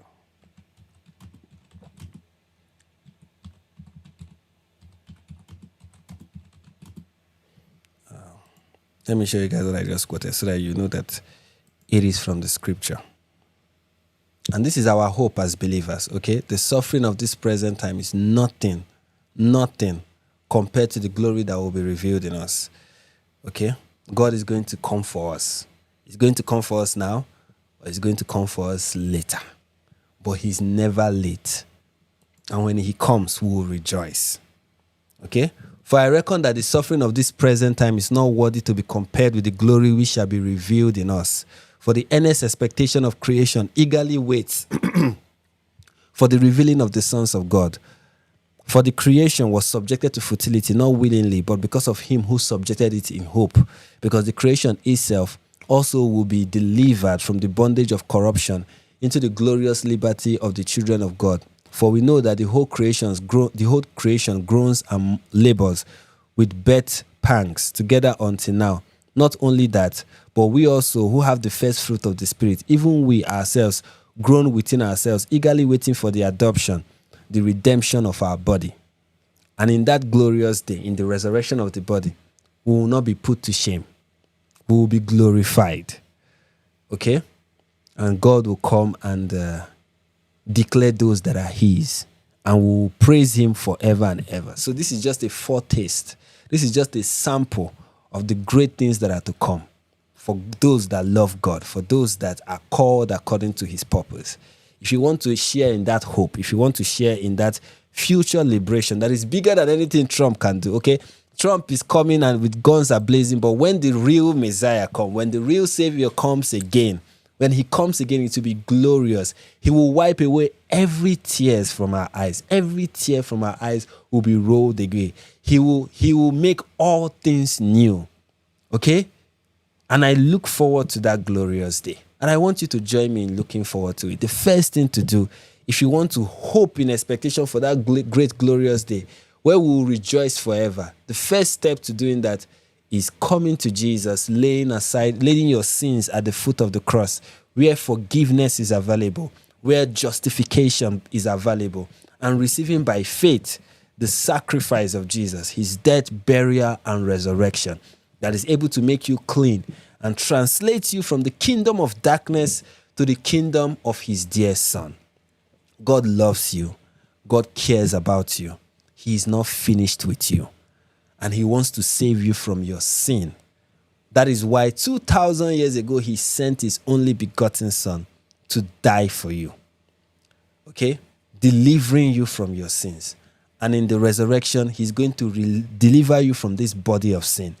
And he's going to translate you in full glory. It's going to be glorious. And I want everyone listening to the sound of my voice to be a part of that. I want you to experience that beauty. I want you to be with us. Because it is going to be glorious. We are going to rejoice more than we are rejoicing now. We are going to be... See, this can be false hope. Nothing may come out of this. Okay, there is still that likelihood that everything, the arm of flesh can fail. But what God has guaranteed will never. It will never fail. So I'm inviting you to something that never fails. Jesus Christ and his promise of salvation. Eternal salvation that he has given to those who will believe on his name. Okay? And that is all I have for us. One more thing I need to point out. I really need to point this out before, and then I'll end the live stream. Okay? I know I'm going too long. I hope the remaining 1 minute that I have will be enough for me to point this out. I really need this. I really need to say this. And I will talk more about it in the next live stream on Monday. Hopefully. God willing. I really need your help, guys. Like, I really do. I know I always talk about, give me money in the super, by going to my buymeacoffee.com/NIG perspective and, give your donation, put your money where my mouth is. I'll talk more about it in subsequent live streams. I might even do a video explaining it, but we are the channel as a whole. I'm running this channel. I'm also running a lot, both in my private life and in the channel. Has been, this year especially, it has been difficult financially, especially when you consider the fact that due to whatever reason, like based on how the algorithm has been favoring me before, it is not doing so again. So my videos have not been getting the usual views that it gets. In fact, talking about the things I talk about, earlier this year, my subscriber was 380 something, and now it's 360 something. So I'm losing subscribers, I'm losing views, I'm losing someone will look at my channel and be like, but this person has this number of subscribers. I don't understand what is happening. And I've done everything to try to resuscitate the channel, all to no avail. So it has affected the channel and affected me financially. So in fact, it has affected me so badly that it affects me being able to churn out content. Like when you're putting out content and you're getting... minus even the money, like that you're getting views and you're getting people watching it, and what you are saying is getting out there and people are seeing it. It's always encouraging. But when you put out this content and somehow the algorithm does not push it out, or for whatever reason it looks like it is not getting the usual traction that it does, it's kind of frustrating. You wonder if you want to say the next thing. Like, you ask yourself, will anybody even see it? Why am I even talking? Does my voice matter? And that has led me to conclude that I really need to start a new channel. Like, I know I've been putting it off. And one of the reasons why I keep putting it off is that starting up a new channel will mean that even the limited financial, the limited finances or limited income that I'm getting from this current channel will be less, And again, it's going to take a while to really grow that channel. So it's really, really... financially speaking, is really, really a difficult thing for me to do. And it's a one-man army here. I am the script. I'm the person who writes the scripts. I'm the person who shoots the video. I'm the person who edits everything. I'm the person who puts everything together. I'm the one running the whole thing. And it's really been like really difficult. And I really am pleading with us. Please go to buymeacoffee.com/NIG perspective.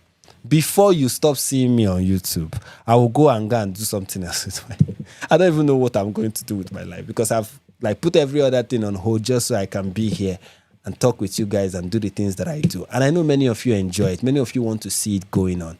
So if you really want to help us, I'm pleading, okay? I am pleading. Please go to buymeacoffee.com/NIG perspective and give us your money. It is very needed. Estimatedly, because I've estimated the time it will take me to do all the things that need to be done for me to get finances in order so that I can be able to go back to how I used to. And of course, it's speculative, so it may not be enough, but I'm hoping that what I've targeted that I need. Also, I don't know if I've mentioned that there are also needs that the channel has. I know I've not said things like this to you guys. I try to keep these things to myself and see other ways that I can make it happen. But also, like this current place that I'm like coming to you from, I need to leave this space. Like, first of all, the rent is due and I don't want to renew it. And living is also going to cost. I need to relocate. Last year, I relocated twice last year. And it was easy because then the channel was doing well. But this year, if I had the money that I had last year, if my YouTube was doing well like I did last year, I would have relocated long before now.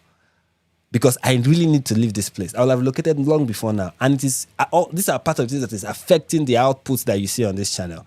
So relocation and all whatnot is really going to cost a lot. We've estimated that it will cost $3,000. You know, that's $4,000 shy of the 7,000 that I'm supposed to release for every post I make about Israel.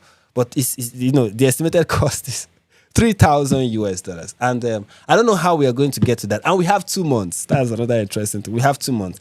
Anyway, I'll give you all the details in the subsequent live stream. I'll make a video, you know, talking about this more. But I'm saying all of that to say, when I say, please go to my Buy Me a Coffee page and send us, is really because I really, really, really need it. If we send it via YouTube, they'll take like 30%. It's like, so if you send it to buymeacoffee.com/NIG perspective, is easier. So yes, that is the last thing that I will be saying. And pray for us. And if God lays it in your heart, support us financially. We really need your financial support. I'm talking really. Okay, go to buymeacoffee.com/NIG perspective and put your money where my mouth is. God bless you. All right, thank you all. Thank you for hanging out with me. And until we meet again, stay blessed, and God continue to bless and keep you. Peace. Breaking news to bring you now. We're just hearing that President Trump has determined and dictated that Nigeria is to be made a country of particular concern. This is a Truth Social post that the president has shared, saying Christianity is facing an existential threat in Nigeria. Thousands of Christians being killed. Radical Islamists are responsible for this mass slaughter. I'm hereby making Nigeria a country of particular concern. But that is the least of it. When Christians or any such group is slaughtered like is happening in Nigeria, something must be done. I am asking Congressman Riley Moore, together with Chairman Tom Cole and the House Appropriations Committee, to immediately look into this matter and report back to me. The United States cannot stand by while such atrocities are happening in Nigeria and numerous other countries. We stand...